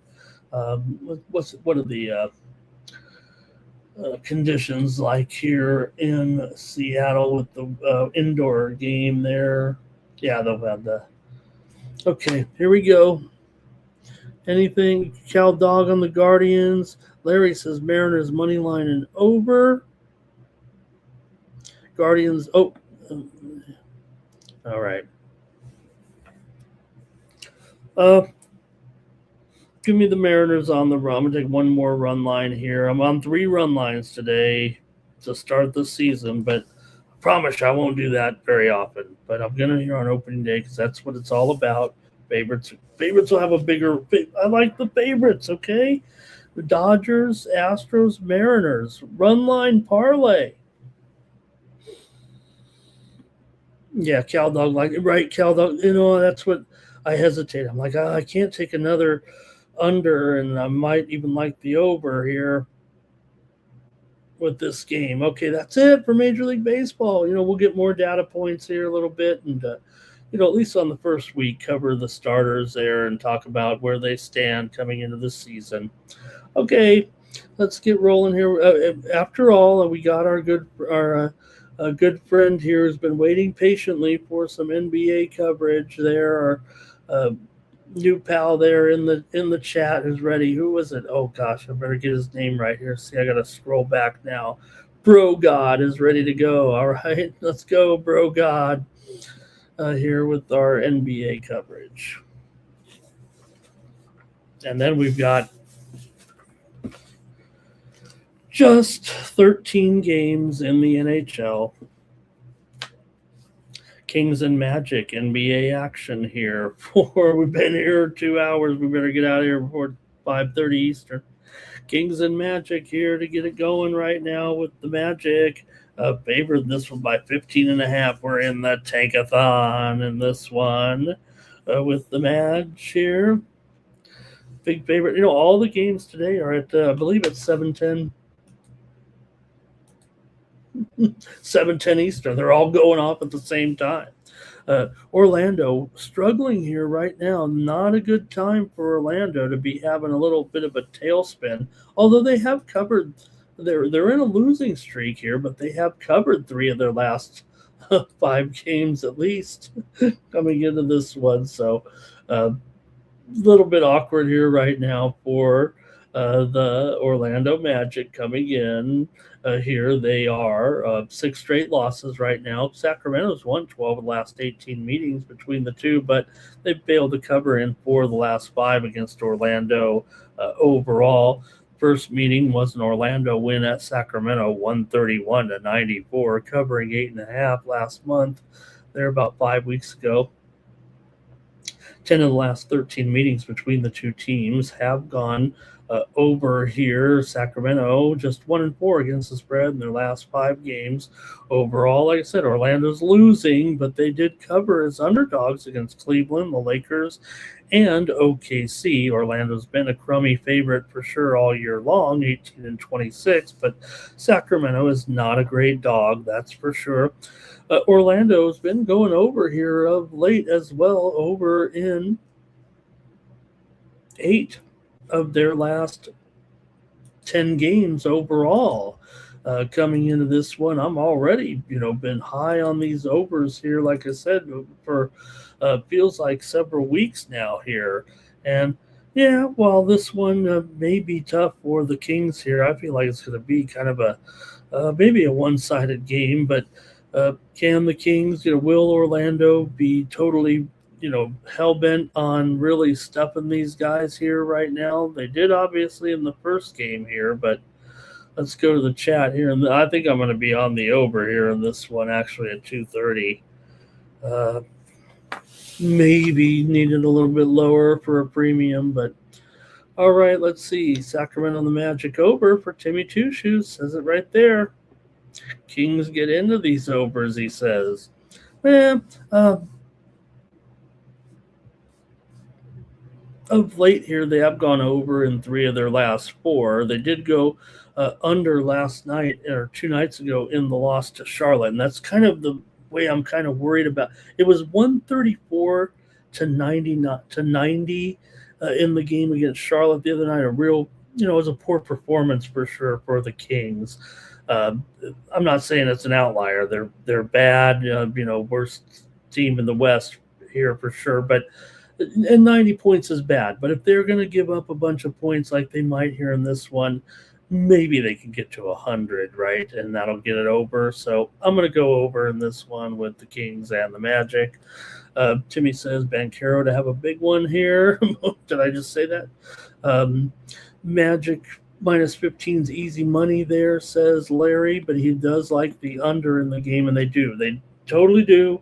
Totally agree with this one here, Cal Dog. And um, if I had a little more confidence they would score 100, though, it'd probably be a premium in this game, actually, because I think the Magic are probably going to put up a pretty big number here. Again, I think the story here is for the Magic. They're in 10th place right now, tied with the Hornets, and they're half a game behind the Heat. We've already said, look, we know 7 teams are already at least in all the way here in the playoff, and we know the teams are in. The Magic are not going to blow this here. They'd have to lose. They've lost 6 in a row. They'd have to basically go on a 15-game losing streak, and the Bucks would probably have to win all the rest of their games, or the Bulls to have any chance. Those are the only 2 teams with even the slightest mathematical chance right now in the East, and they have really no chance. So the Magic are in, but again, you don't want to be in 10th place. I'll do it one more time here because we're probably getting tired of it. But if you look at the play-in tournament over the years, over the 5 years they've been doing it, if you are the number 7 seed, you've gotten in every single time. You're 10-0. Okay, and if you are the 8 seed, you're 7-3, and if you're the 9 seed, you're 4-6, and if you're the 10 seed, you're 1-9. So it is very important to get those top 2 seeds there in the play-in. Okay, Jay Darby in there. Thank you, Jay Darby. And he's got an under in there. 2-leg parlay. All right. Let's keep it moving here in the NBA. It's not a big card, but Pelicans and Pistons here. And, you look at you got Detroit here currently. Looks like they're going to hang on. I think they're going to get it, you guys. They're going to get that number 1 seed. They're up on the Celtics now by 4 games here currently. And the Knicks by 4.5 with 10 games to go. Look, anything's possible, but I don't think the Pistons are going to be losing many games here down the stretch. They've already got a game here where they're only favored by 5.5 here. Is it a typo or what's going on? Now, the Pelicans did show some life. They were winning some games here, but they're back to losing 2 straight here right now. They definitely were hot. You're not going to slight these guys here, how hot they were over the last few games here, but they have lost 2 straight here to the Knicks in Cleveland, although they did cover against the Knicks on the road the other night. We were getting 8.5. They lost by 5. But still good run for the Pelicans. I mean, the one thing about them is they've been still trying hard here. 9-1 ATS in their last 10. They've actually beaten Detroit in 7 of the last 10 meetings, although they've won just 1 of their last 6 on the road. Detroit 6-2 straight up in their last 8 at home. 4-1 straight up in their last 5 games. 7 of the last 9 meetings between the 2 teams have gone under, and New Orleans has gone under in 6 of their last 7 games overall. But again, I'm kind of on this late season over kind of binge here a little bit. And I don't know, maybe the Pelicans are supposed to compete in this one. Like I said, maybe the Pistons feel, resigned to the fact that they're probably going to get this number 1 seed. They're on the back-to-back.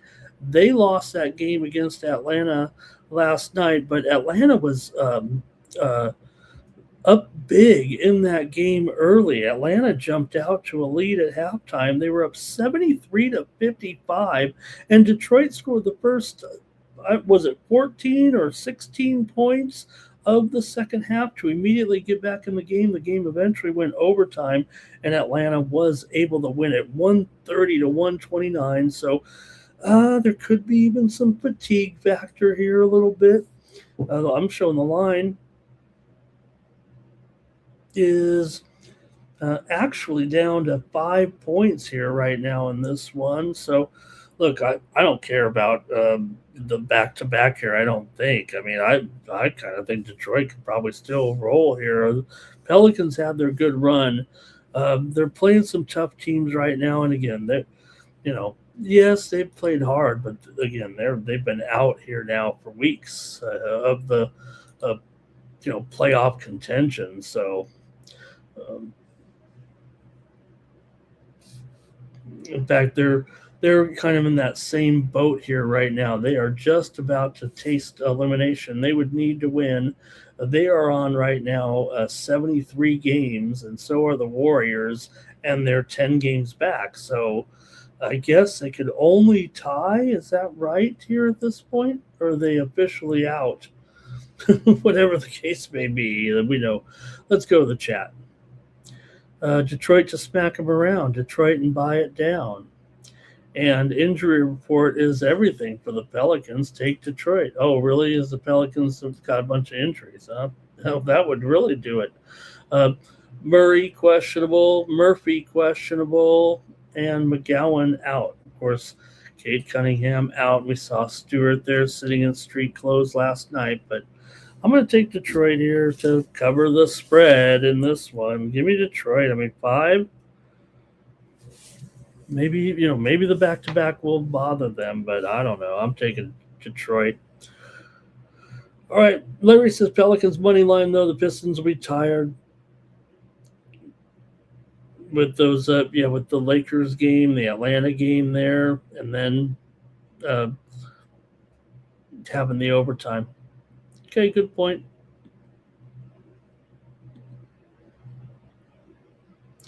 And the Knicks are going to take on the Hornets here and see college NBA action here for Thursday and NBA TV and here in this one. Charlotte's back on a roll right now. They've won 4 straight. The Knicks are hot too, no doubt about it. But the Knicks have to think that here they're battling the Celtics. They're only a half a game back. Important game for them, but still an important game for the Hornets as well. They're only a half a game behind the Heat. They could tie them here with a win for that 8 spot. And, they still could catch the Sixers. Heck, they could even go all the way up to 5th. So interesting here. The 5th through 10 seeds separated by just 3.5 games right now with, 9, 10 to play here in the season. So let's see what you got here with the Knicks and the Hornets here now. Finally, we may get an under here in the late season. I know I've been going over in a lot of games here right now, but this one kind of feels like it could be going the other way a little bit. Hesitant to go under in any game right now, but I don't know. This one with these two teams here, and you got Charlotte 12-23 to the under at home. Knicks are 5-8 to the under as a dog here right now. I got to go under in this one with the Knicks and the Hornets. Give me the under as my play here on Night Moves. Try to put it in some context anyway between the two. And I think for me, Charlotte's gone under in 8 of their last 12. 6 of the last 7 meetings between the two teams have gone under here. So I'm going to take the under. See what you guys have in the chat here. Here's I'll dog on the over. Oh, no. Timmy Two-Shoe on the Hornets. And Larry plus. Oh, that's Nixon under for Larry. Larry, it's good to have you here, by the way, doing making the picks with me here again tonight. Okay, that's it for the NBA. We're not going to too much on those important games there, certainly, but got to get to hockey, and there's a lot of games. And with all due respect, there's even a couple games we probably could have left off, but we'll look at them all here tonight. They all do have some involvement in potential playoff teams. I don't think we're going to spend a lot of time on any deep analysis like usual, but let's just get into all the games, and then we'll try to get you out of here by the bottom of the hour here. It's just after 5 a.m. on the East Coast and 2 a.m. here in Las Vegas. So, Jay, thank you. He's got the Knicks under here and Charlotte on a 2-teamer there. Thank you to Jay as well here in the chat today. Thank you, Jay. Let's go to the ice here right now and start it off. Seattle Kraken taking on Tampa Bay Lightning. This is the biggest spread of the day. Also considered just kicking this one to the curb because it was such a big line. But what are we doing here with Seattle? Look, see, this is not a dominating position, I don't think, for Tampa Bay right now in this matchup. Yes, Seattle had some issues here with a few games here down the stretch right now and have not played well here of late. Tampa Bay, meanwhile, has looked pretty strong here, just coming off the win over Minnesota. They did lose at Calgary, but they were on a winning streak there before that. But still, 275 with the Lightning team. To me, look, the Lightning team are not an overwhelming team at home as far as making money for their backers, believe it or not. I mean, Tampa Bay is pretty much a break-even proposition at home. Now, they got a 21-12 record, but that's because they're always such a huge favorite. Meanwhile, for Seattle, they're not dreadful on the road. 14-15 is Seattle on the road, and they are 26-34 as an underdog. Not great, but 39-22 as a puck line underdog. That's not perfect either. Tampa Bay 25-35 as a puck line favorite. Just okay, but I just think that 275, we're getting a little greedy here with a Kraken team that, while they're not necessarily a toast just yet, they're still 5 games behind the Predators. I get that. That's why this game almost didn't make it, because they're on the outside looking in here right now with this losing streak going on right now, 4-game losing streak here for the Kraken. But I'm probably going to have to take a puck line here in this one with the Kraken. You're going to get a little bit of plus money here, I think. Even it might even be plus 105 or so with Seattle here in this one. Let's see here.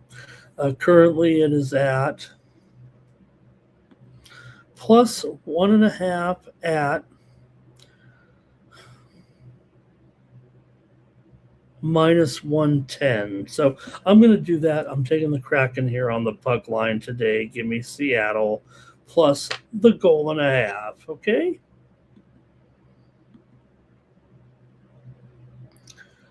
Let's see here. Oh, I'm on the big screen in Larry's house. Hold on. This is great. Do I got any pets looking at me? Thanks, Larry. That's awesome. All right, maybe I should put myself on the screen. Oh man, you guys you didn't wake me up here about the footy game is going here. Okay, what's going on? I gotta go see how my footy game is doing. Where are we at? Oh, it's for end of the first quarter, so the score is not up there. Oh, we gotta. I'll take a peek here at the out of town scoreboard at least right now and see how I'm doing. Did anybody tune in? Is anybody tuned in with me here with the game? Okay, Adelaide's down. End of the first quarter here, 28-14 right now. Not great, but it is going. It could be going right on pace with the total at least. But Geelong is currently up there. They got 4 goals and 4 behinds in the first quarter. And 2 goals and 2 behinds for Adelaide. Come on, Adelaide. Okay, here we go. Timmy's on the under. Kraken here for Timmy. Or no. Under in the Kraken Tampa Bay. Cal Dog on the over, though. And Larry likes some Lightning money line and over 6.5. I'm taking the Kraken on the puck line. Next up. Got the Oilers here in this one. Oops. There we go. Oilers on the road here. This is not right. This is wrong here. That is wrong. That was like yesterday's game, right? Let me get rid of that. Here we go. Sorry. I knew something was wrong there when I looked at it. Here we go. Blue Jackets, Canadians. All right, that's what we're talking about. Blue Jackets here on the road, taking on the Canadians. Canadians at $1.20 total. 6.5 under 15 here in this one. And probably Greaves and Dobbs, I think, here is what they're expecting in this one. Let's see what we got here with this matchup.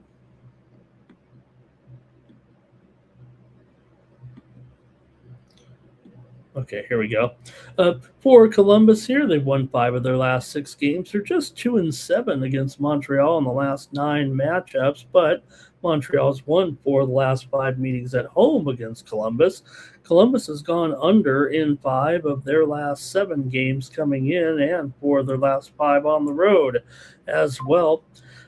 For Montreal here, they've won 13 of their last 18 games at home coming in. They've won 6 of their last 9 games overall right now. So, Columbus has been good, but Montreal's been playing pretty well here too. Back-to-back wins over the Islanders and Carolina, and obviously they're a little bit more desperate here right now. Montreal on 88 points. That is still good for third place in the Atlantic. Columbus on 87 points. They're a little bit more comfortable, though, in second place in the Metro. I think these teams are going to be playoff bound for sure. But let's see how you have it here with this one with the Canadians. I think this is a workable price, actually, here. We are seeing some unders, but these two teams are kind of Montreal 42-28. To the over, 21-15 to the over at home coming in. And, I don't know. It feels like for Montreal at $1.20 here. Oh, man. Let's see what you got here in this one. I'm going to go to the chat with these two. Here we go.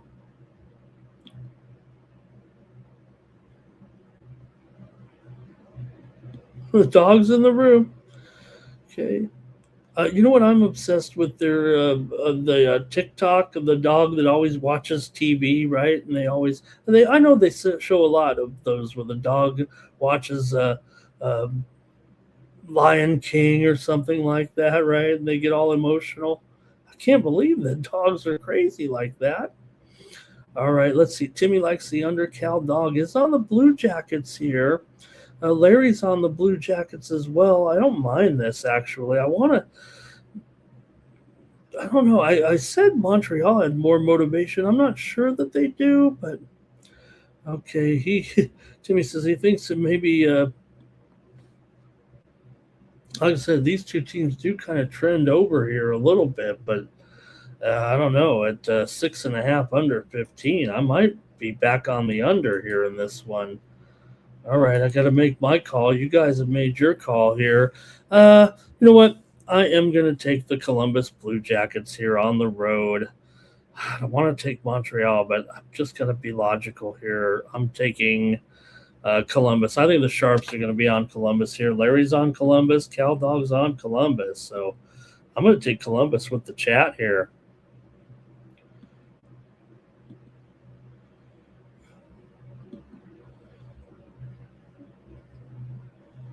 All right, here we go. Next up, Penguins and Senators in this one. Skinner and Ullmark here in this one. I think Ottawa's dominance in this matchup. I think they're 8-1 their last 9 against Pittsburgh, and their current form might even offer a look on the puck line here. Let's see what you guys have in this one. Pittsburgh, uh, look, right now, Pittsburgh third place on 86 points. Ottawa is 85 points, second in the wild card. Woo!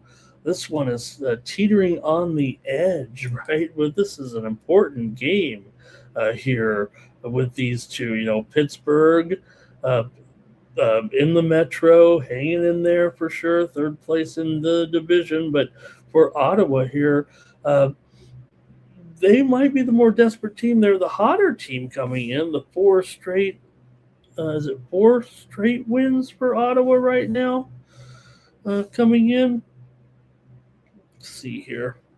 And they're $1.51. Yeah, 4 straight wins for Ottawa. Wins over Detroit, Rangers, Toronto, and the Islanders. They're 18-11 at home, but Pittsburgh's great on the road, man. They really are, but that series dominance here is really what has me still questioning whether or not I can take Pittsburgh here. Like I said, the dominance in the matchup would almost seem to say you could lay a puck line, but I want to take Pittsburgh just out of the – oh, boy, tough one. Okay, Pittsburgh's lost 8 of their last 12. Ottawa's won 6 of their last 7 and 4 of their last 5 at home here right now, but, man – I might be on the dog here, you guys. Let me go to the chat. I'm feeling like I have to take Pittsburgh here in this one right now. Look, not necessarily saying that Ottawa's going to fall out of the playoff picture here. The Islanders are right on their tail. The Red Wings are right on their tail. The East is heating up here in this one. Man. Okay, let's see what we got in the chat. Hello to Jefferson Hun in the chat. Jefferson, nice to have you. Cal Dog says it's going to go overtime and then a shootout. Timmy does like the Pens here. I think I do too now. Sens have been winning a little too much. Larry's on the Senators here. Wow, okay. This is a good one. I'm taking the Penguins here as an underdog. Give me the Penguins on the road. I think, look, if you look at Penguins, they're a decent road team, actually. Penguins up 4.5 units on the road. We know they got a great record, 18-9-8 on the road. Meanwhile, for Ottawa, they are a loser here, nearly 4 units away, given away at home.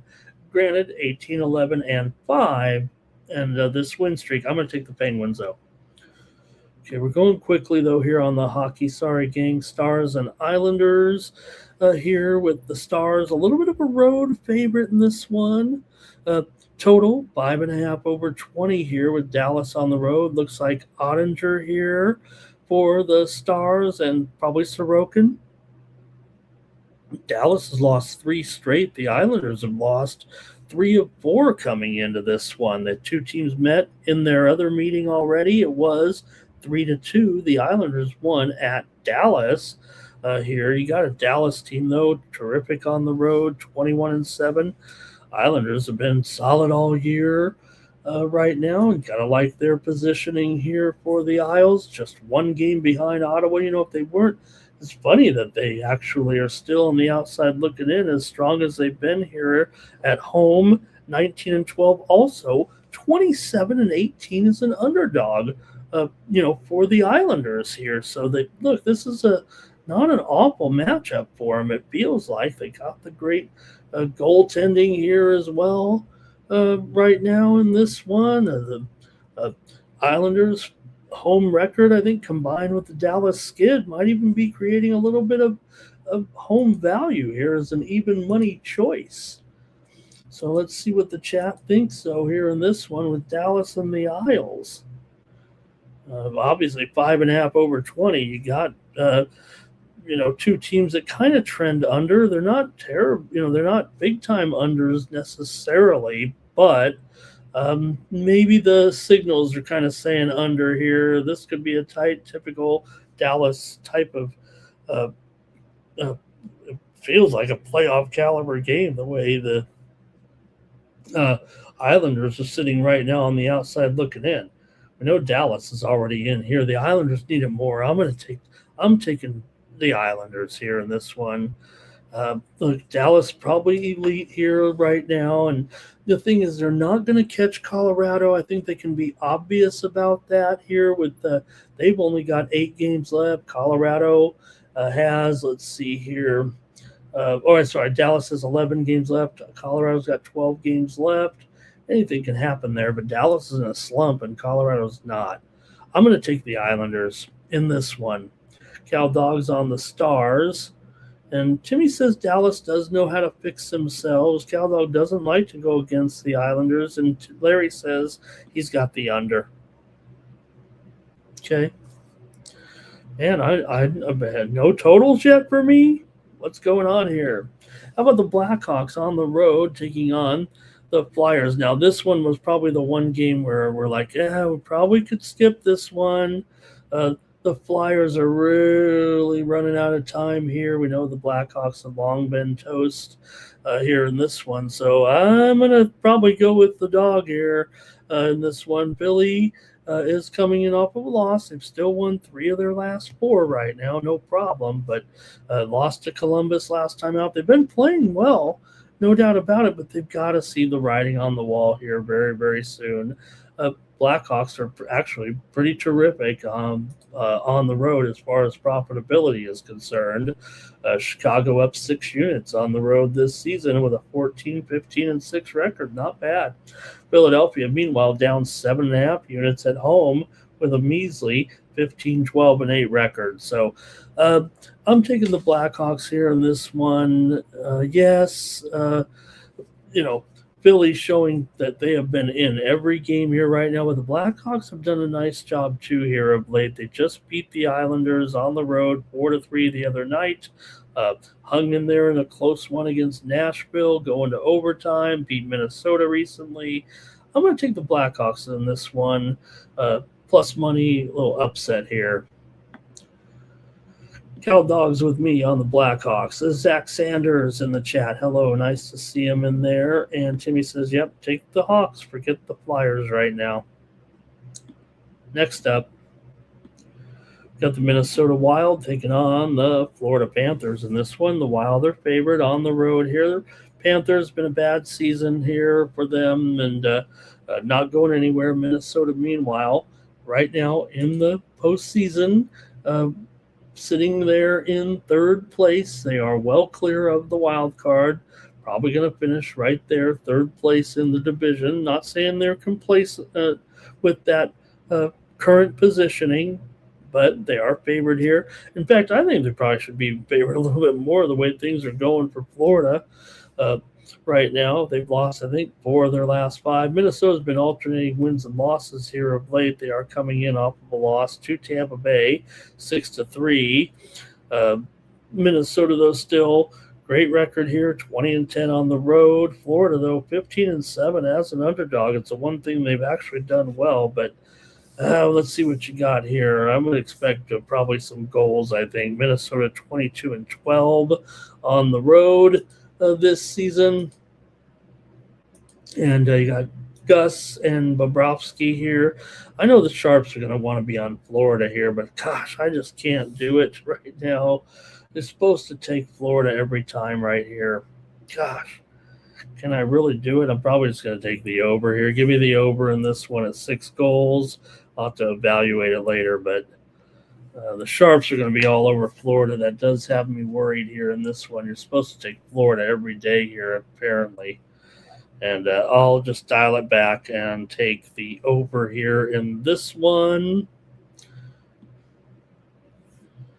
Florida's still got some home strength. It's just that Minnesota still is going to grade better analytically, and it looks like a short price. To me, it should be $1.60, but I think there's some conflicting trends to resolve on the over here, but given Florida's home scoring environment and Minnesota's road overs, I'm going to take the over as my play.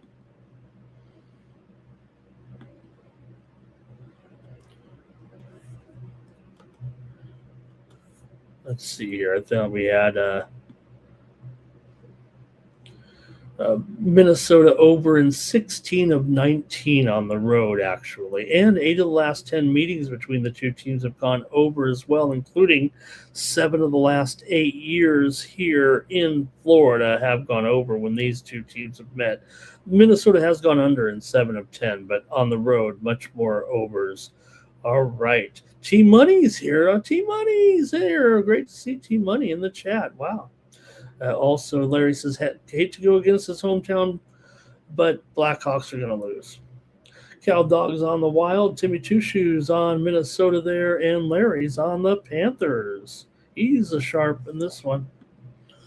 Keep it moving here right now. Want to get to the finish. We're looking good. 7 games to go with the Sharks taking on the Blues. Nedeljkovic and Hofer expected here in this one. San Jose 32, 31, and 6, but they're on a losing streak. Minnesota, St. Louis. St. Louis has won 2 in a row right now with wins over Vancouver and Washington. Outscore them 6-0. Man, a bunch of unders here of late for the St. Louis Blues. Every game is going under with the Blues right now. Sharks, meanwhile, 30 and 31 is an underdog this year. That has been great. And St. Louis is the worst favorite in the league at 5 and 15 overall. They are 16 and 12 at home and been playing a little bit better here of late. But those are some awkward numbers for sure. For the St. Louis Blues. They've still won 8 of their last 11, and they've beaten San Jose in 9 of the last 13. San Jose's lost 5 straight. They've lost 8 of 10 on the road. They've lost 11 of 15 against the Sharks. I better just go with the total here. I'm trying to talk myself into San Jose in this one with those bad records, but let's see what you have here in this one. And hey, it's 34-26. The Crows are fighting back here right now and starting to see some goals here. We're up to 9 goals in the game. All right, let's see. I thought it was going to be Nedeljkovic here and Hofer. And let's see, though. Could be some sites are showing Askarov and Bennington here. I could be just way off. Let me see if there's anything on the old goalie computer here.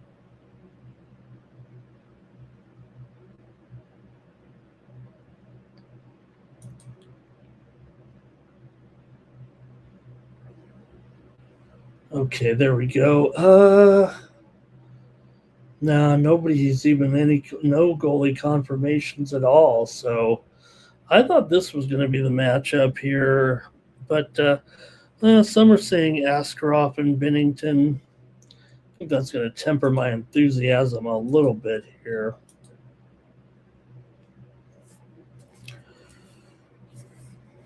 All right, I'm probably just going to go. I'm probably just going to roll with that under after all, especially what we've seen from these two teams here in the past. Like I said, you got definitely some feels like some under trends overall with these teams here. St. Louis under in 6 straight right now. So go ahead and give me the under in this one with the Sharks and the Blues. I got to go under for now. All right, over for Timmy. Cal Dog's going to pass, and Larry says he's got the under here in this one at 6.5. I've got it 6 over 20, but yeah, 6.5 under 35 or 40. That's okay with me. Let's keep it moving here right now on Night Moves and go to the Avs, taking on the Jets here on the road. Avalanche, considerable favorite for sure here at minus $1.85, total 6 over at minus 115 or so. So they're going to move that line up at least to $1.75. And maybe the total's okay there at 6 flat. Colorado's won 3 straight right now, coming in with wins over Pittsburgh, Washington, and Chicago. Winnipeg has won 2 straight over VGK, and the Rangers, they're playing pretty well also, although the Jets are a terrible underdog, just 10 and 20 against the spread as an underdog. You gotta kind of look at this one from puck line perspective here, maybe. Winnipeg 21-9 as a puck line dog. Colorado 35-34 as a puck line favorite. That's outstanding. And let's see here. Could be Wedgwood. It could be Blackwood. Not sure where we're going to head with this one, but let's see what you got here with Colorado and Winnipeg here. Maybe it's under. You figure Colorado 14-21 to the under on the road, and you have this both teams kind of trending heavily to the under. It feels like right now. Colorado's gone under in 5 of their last 7. Winnipeg's gone under in 9 of their last 13. Winnipeg's also gone under in 8 of their last 10 at home, and 5 of the last 6 meetings between the two teams have gone under. Now, Colorado's won 9 of 10 on the road, but Winnipeg's actually won 5 of the last 7 at home against Colorado here. Give me the under here in this one. I'm going with another under. I'm bringing my totals now. Here they come. Give me the under here in this one. All right, here we go with Timmy says he doesn't know if they can do it again. Abs own for that 3-1 game there last week as Winnipeg was able to win at home there. They also played back in December. Colorado won at home 3-2. Abs puck line here for Cal Dog. James Kelly is here. Hi, nice to see you, James. Thinks maybe the Avalanche could lose this one. And a rematch on Saturday to just win in that spot. So they're going to meet again here. But, I don't mind that. I don't mind that here, I think. Look, Winnipeg, a little bit of plus right now. Puck line minus 160 here. So, yeah, I'd probably just want to take the plus. But you got to give Colorado a little bit of credit for what they've accomplished here right now on the road. Believe it or not, Colorado on the road. Plus 2.5 units despite a 24-7-5 record. That just shows you how overvalued they sometimes are. And Winnipeg, despite the fact that they still are alive here, 5 points behind Nashville, but almost down 15 units this season right now. So I don't know if I can take them here, but give me the under instead. I'll take the under. Here right now, and let's see, Avalanche Jets under. Jets did win last game though. Yep. All right, we're almost done, gang. Still got 5 to go. Ducks on the road taking on the Flames here. Close. Did I miss a couple of games here? Actually, where did my other? Oh boy.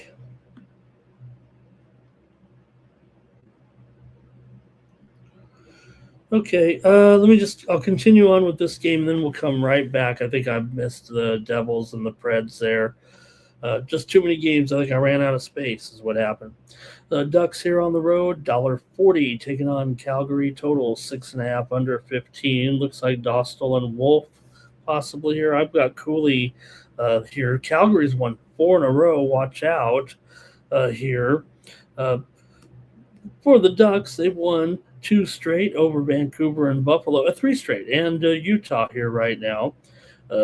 Ducks 14-9 is a favorite. Calgary a dismal, the underdog, 21-35, but still 20-12 at home for this Calgary team. This is like their best spot, it feels like here, despite the fact the Ducks are still in first place right now and looking pretty strong, ready to head to the postseason. This is kind of Calgary's spot. At home, they're still finding ways to beat a few teams here and there. Anaheim's current form, though, and maybe their inconsistency might create a little value, but at $1.40, I'm not so sure. I think recently the scoring profiles do kind of point to the over. In fact, the projections here that I have definitely over. The total is at 6.5. Maybe 6.5 flat right now. That's what I have on the screen there in this one.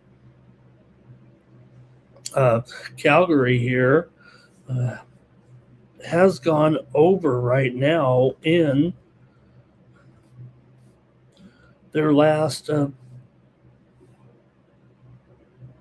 Oh no, they were. Oh, it was 3-2 against LA. That's right, the LA game. How could I forget? Anaheim 21-15 to the over on the road. 16-7 to the over is a favorite here right now. I think I feel like the over is probably the way to go. I want to trust Calgary to win one more time. I just thought they would be getting a little bit better price, but I think the Sharps are kind of onto them here a little bit as being live. So give me the over here in this one. I've got another total all of a sudden. I'm taking the over with Anaheim and Calgary. And sorry about getting out of order here. Cal Dogs on the Ducks. Ducks can't lose. They have to win. I don't disagree with that, but they are 5 points clear of Edmonton. I think that they're going to be fine here right now. Yes, Edmonton, great game last time out without Draisaitl. We're going to talk about Edmonton here in a moment, but Capitals, yeah, you're right. You're right, Larry. He will take the under in this one. Yeah, I missed a couple of them there. Let me go back and fix it up. I think I have so many games I might have typed over the wrong line here. So let me get to the first one, though, here with the Devils. And I think Markstrom going up against the Predators. And Juice Soros.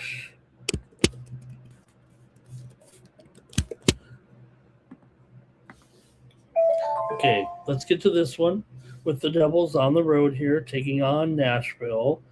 For New Jersey, they've been hot, not quite as hot as Nashville, but Nashville on a roll here with wins over San Jose, Chicago, Vegas, Seattle, playing hot just in time for Nashville. They've worked their way all the way up into the wild card. Now they're 3 points clear of the Kings in the number 2 slot in the wild card here, going up against the Devils, who they're on the outside looking in. They're not going to make it. Here they're playing out the string. So I've got the Predators here. I don't even need to go much further right now. Predators need to keep winning. I think the Devils are vulnerable right now. They did win at Dallas last time out. They've also beaten the Rangers to start the road trip. They've been playing well, ironically enough. And they, like I said, they have nowhere to go. They're going nowhere. The Predators, though, are going right now to the postseason, but they have to keep winning here. Can't afford a slip up. There's still some teams behind them right now. Give me the Predators in this one. All right. Let's see here. Cal Dog likes Nashville. All right, I got to do one more here, banner, because I blew it here. But what do we say? Capitals.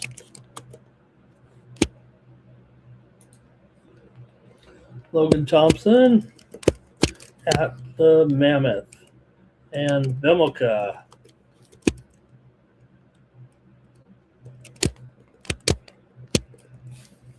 Mammoth $1.50 here, total 6 over 15. There we go. And for the Caps here, they've lost 2 in a row coming into this one with losses against Colorado and St. Louis. Capitals are just 9-16 as an underdog. Utah, meanwhile, here with a loss to Edmonton last time out, 5-2 at home. Wasn't good. Utah started to slip here a little bit. Now, they did beat the Kings. Who isn't beating the Kings right now? 4-3, but they did lose to Anaheim before that here.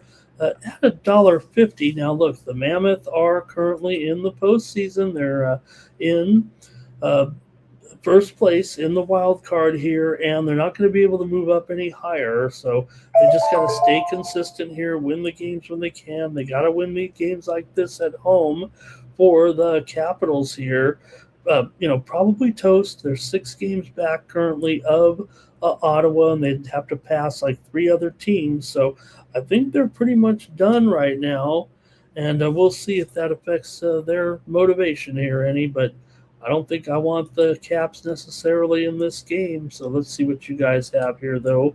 The Utah $1.50, though, not comfortable necessarily. It's kind of probably just a little bit too high of a price, but I might have no choice. I think I just like the Mammoth to win. I don't like to lay $1.50 here on the show, but probably willing to do it. Washington just 1-4 in their last 5 against Utah. They have gone under in 7 straight. It feels like a possible under with these two. Washington's gone under in 5 of their last 6 on the road.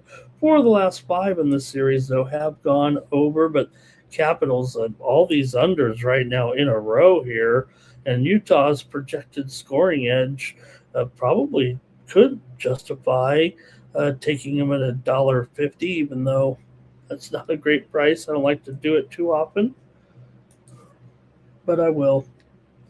Just give me the Mammoth here at $1.50. That's all I can do.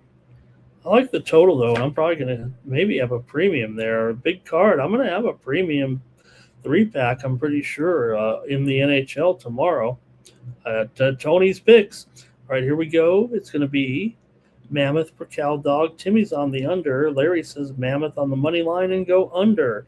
And Zach went with Pistons. I think Zach's still back on the NBA segment there. Hey, Zach, if you ever make it this far, good to see you. I don't think you probably got the first message. All right, there she is.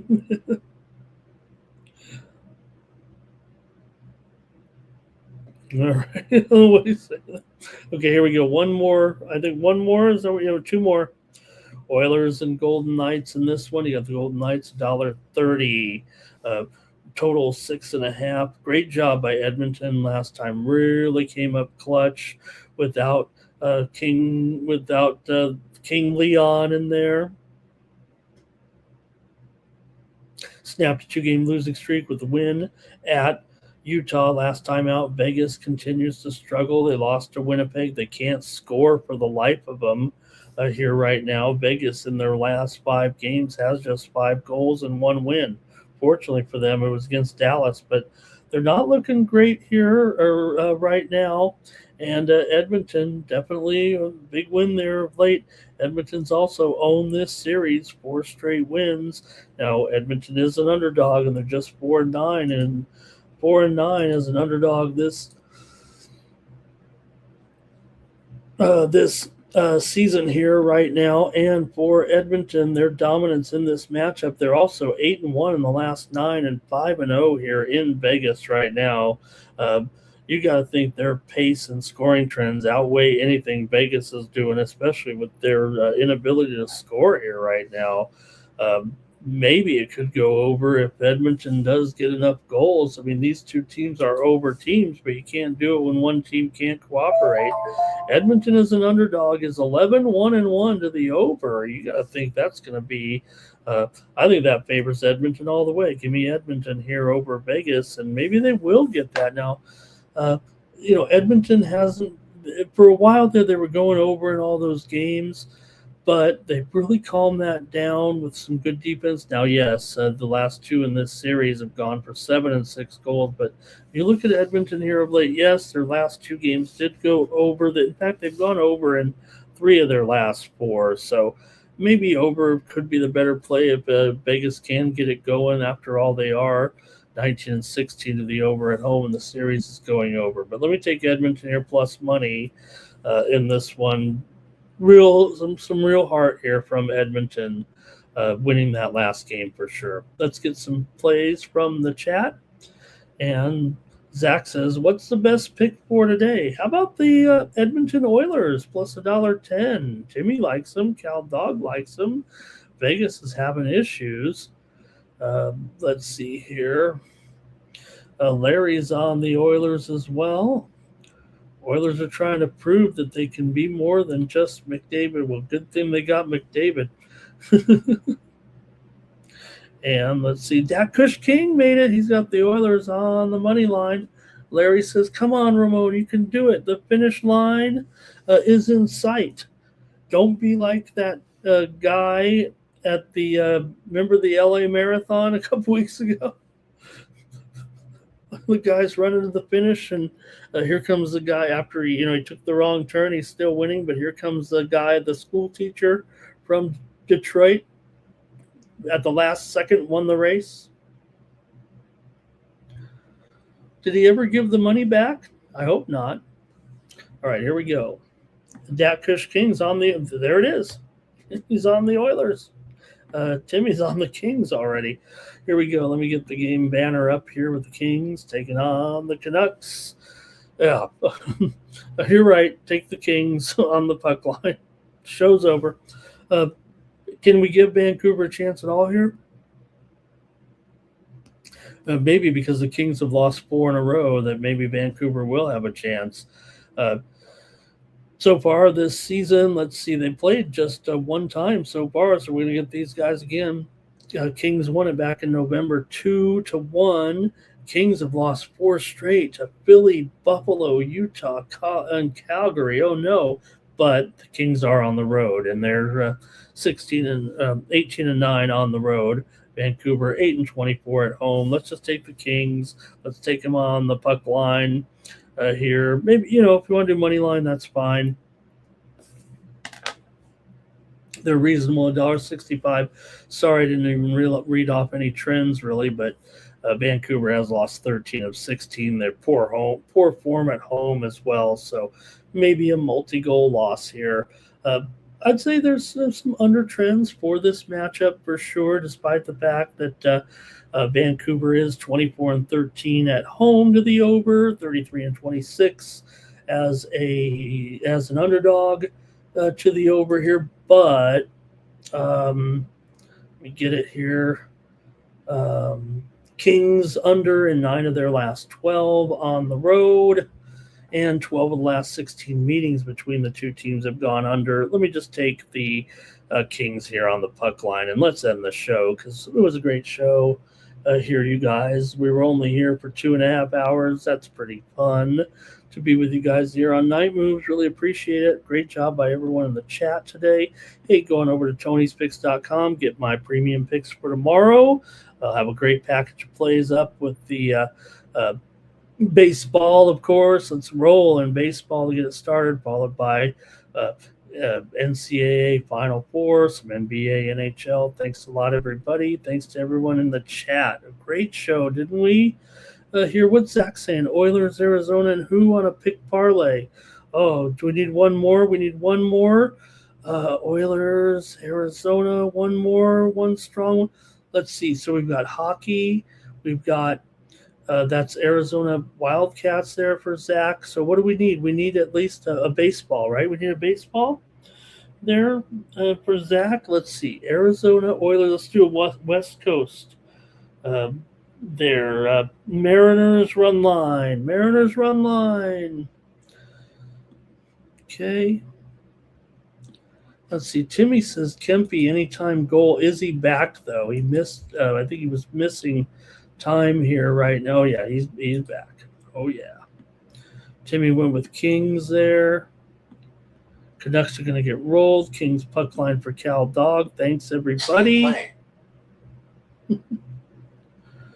All right. Thanks everybody. Great job. Awesome. That's it for Night Moves, everybody. We'll be back tomorrow with more. We have Major League Baseball. We've got lighter card in hockey, more basketball, more NBA Final Four as well. So, by the way, it's halftime of my Australian football game here. We're in there right now. It's 41-33. We're getting 25.5. And now we are going over 165. We're going to need some help. There were only 5 goals scored in the second quarter there and 2 behinds. So we're going to need some help on that over. But hopefully Geelong gets there. They're down 8. So I think they're looking good. Thanks a lot, everybody. And that's going to do it for the Tony's Picks YouTube channel, the 53,000 subscriber juggernaut. I'm Ramon Scott. Good night from Las Vegas for Night Moves.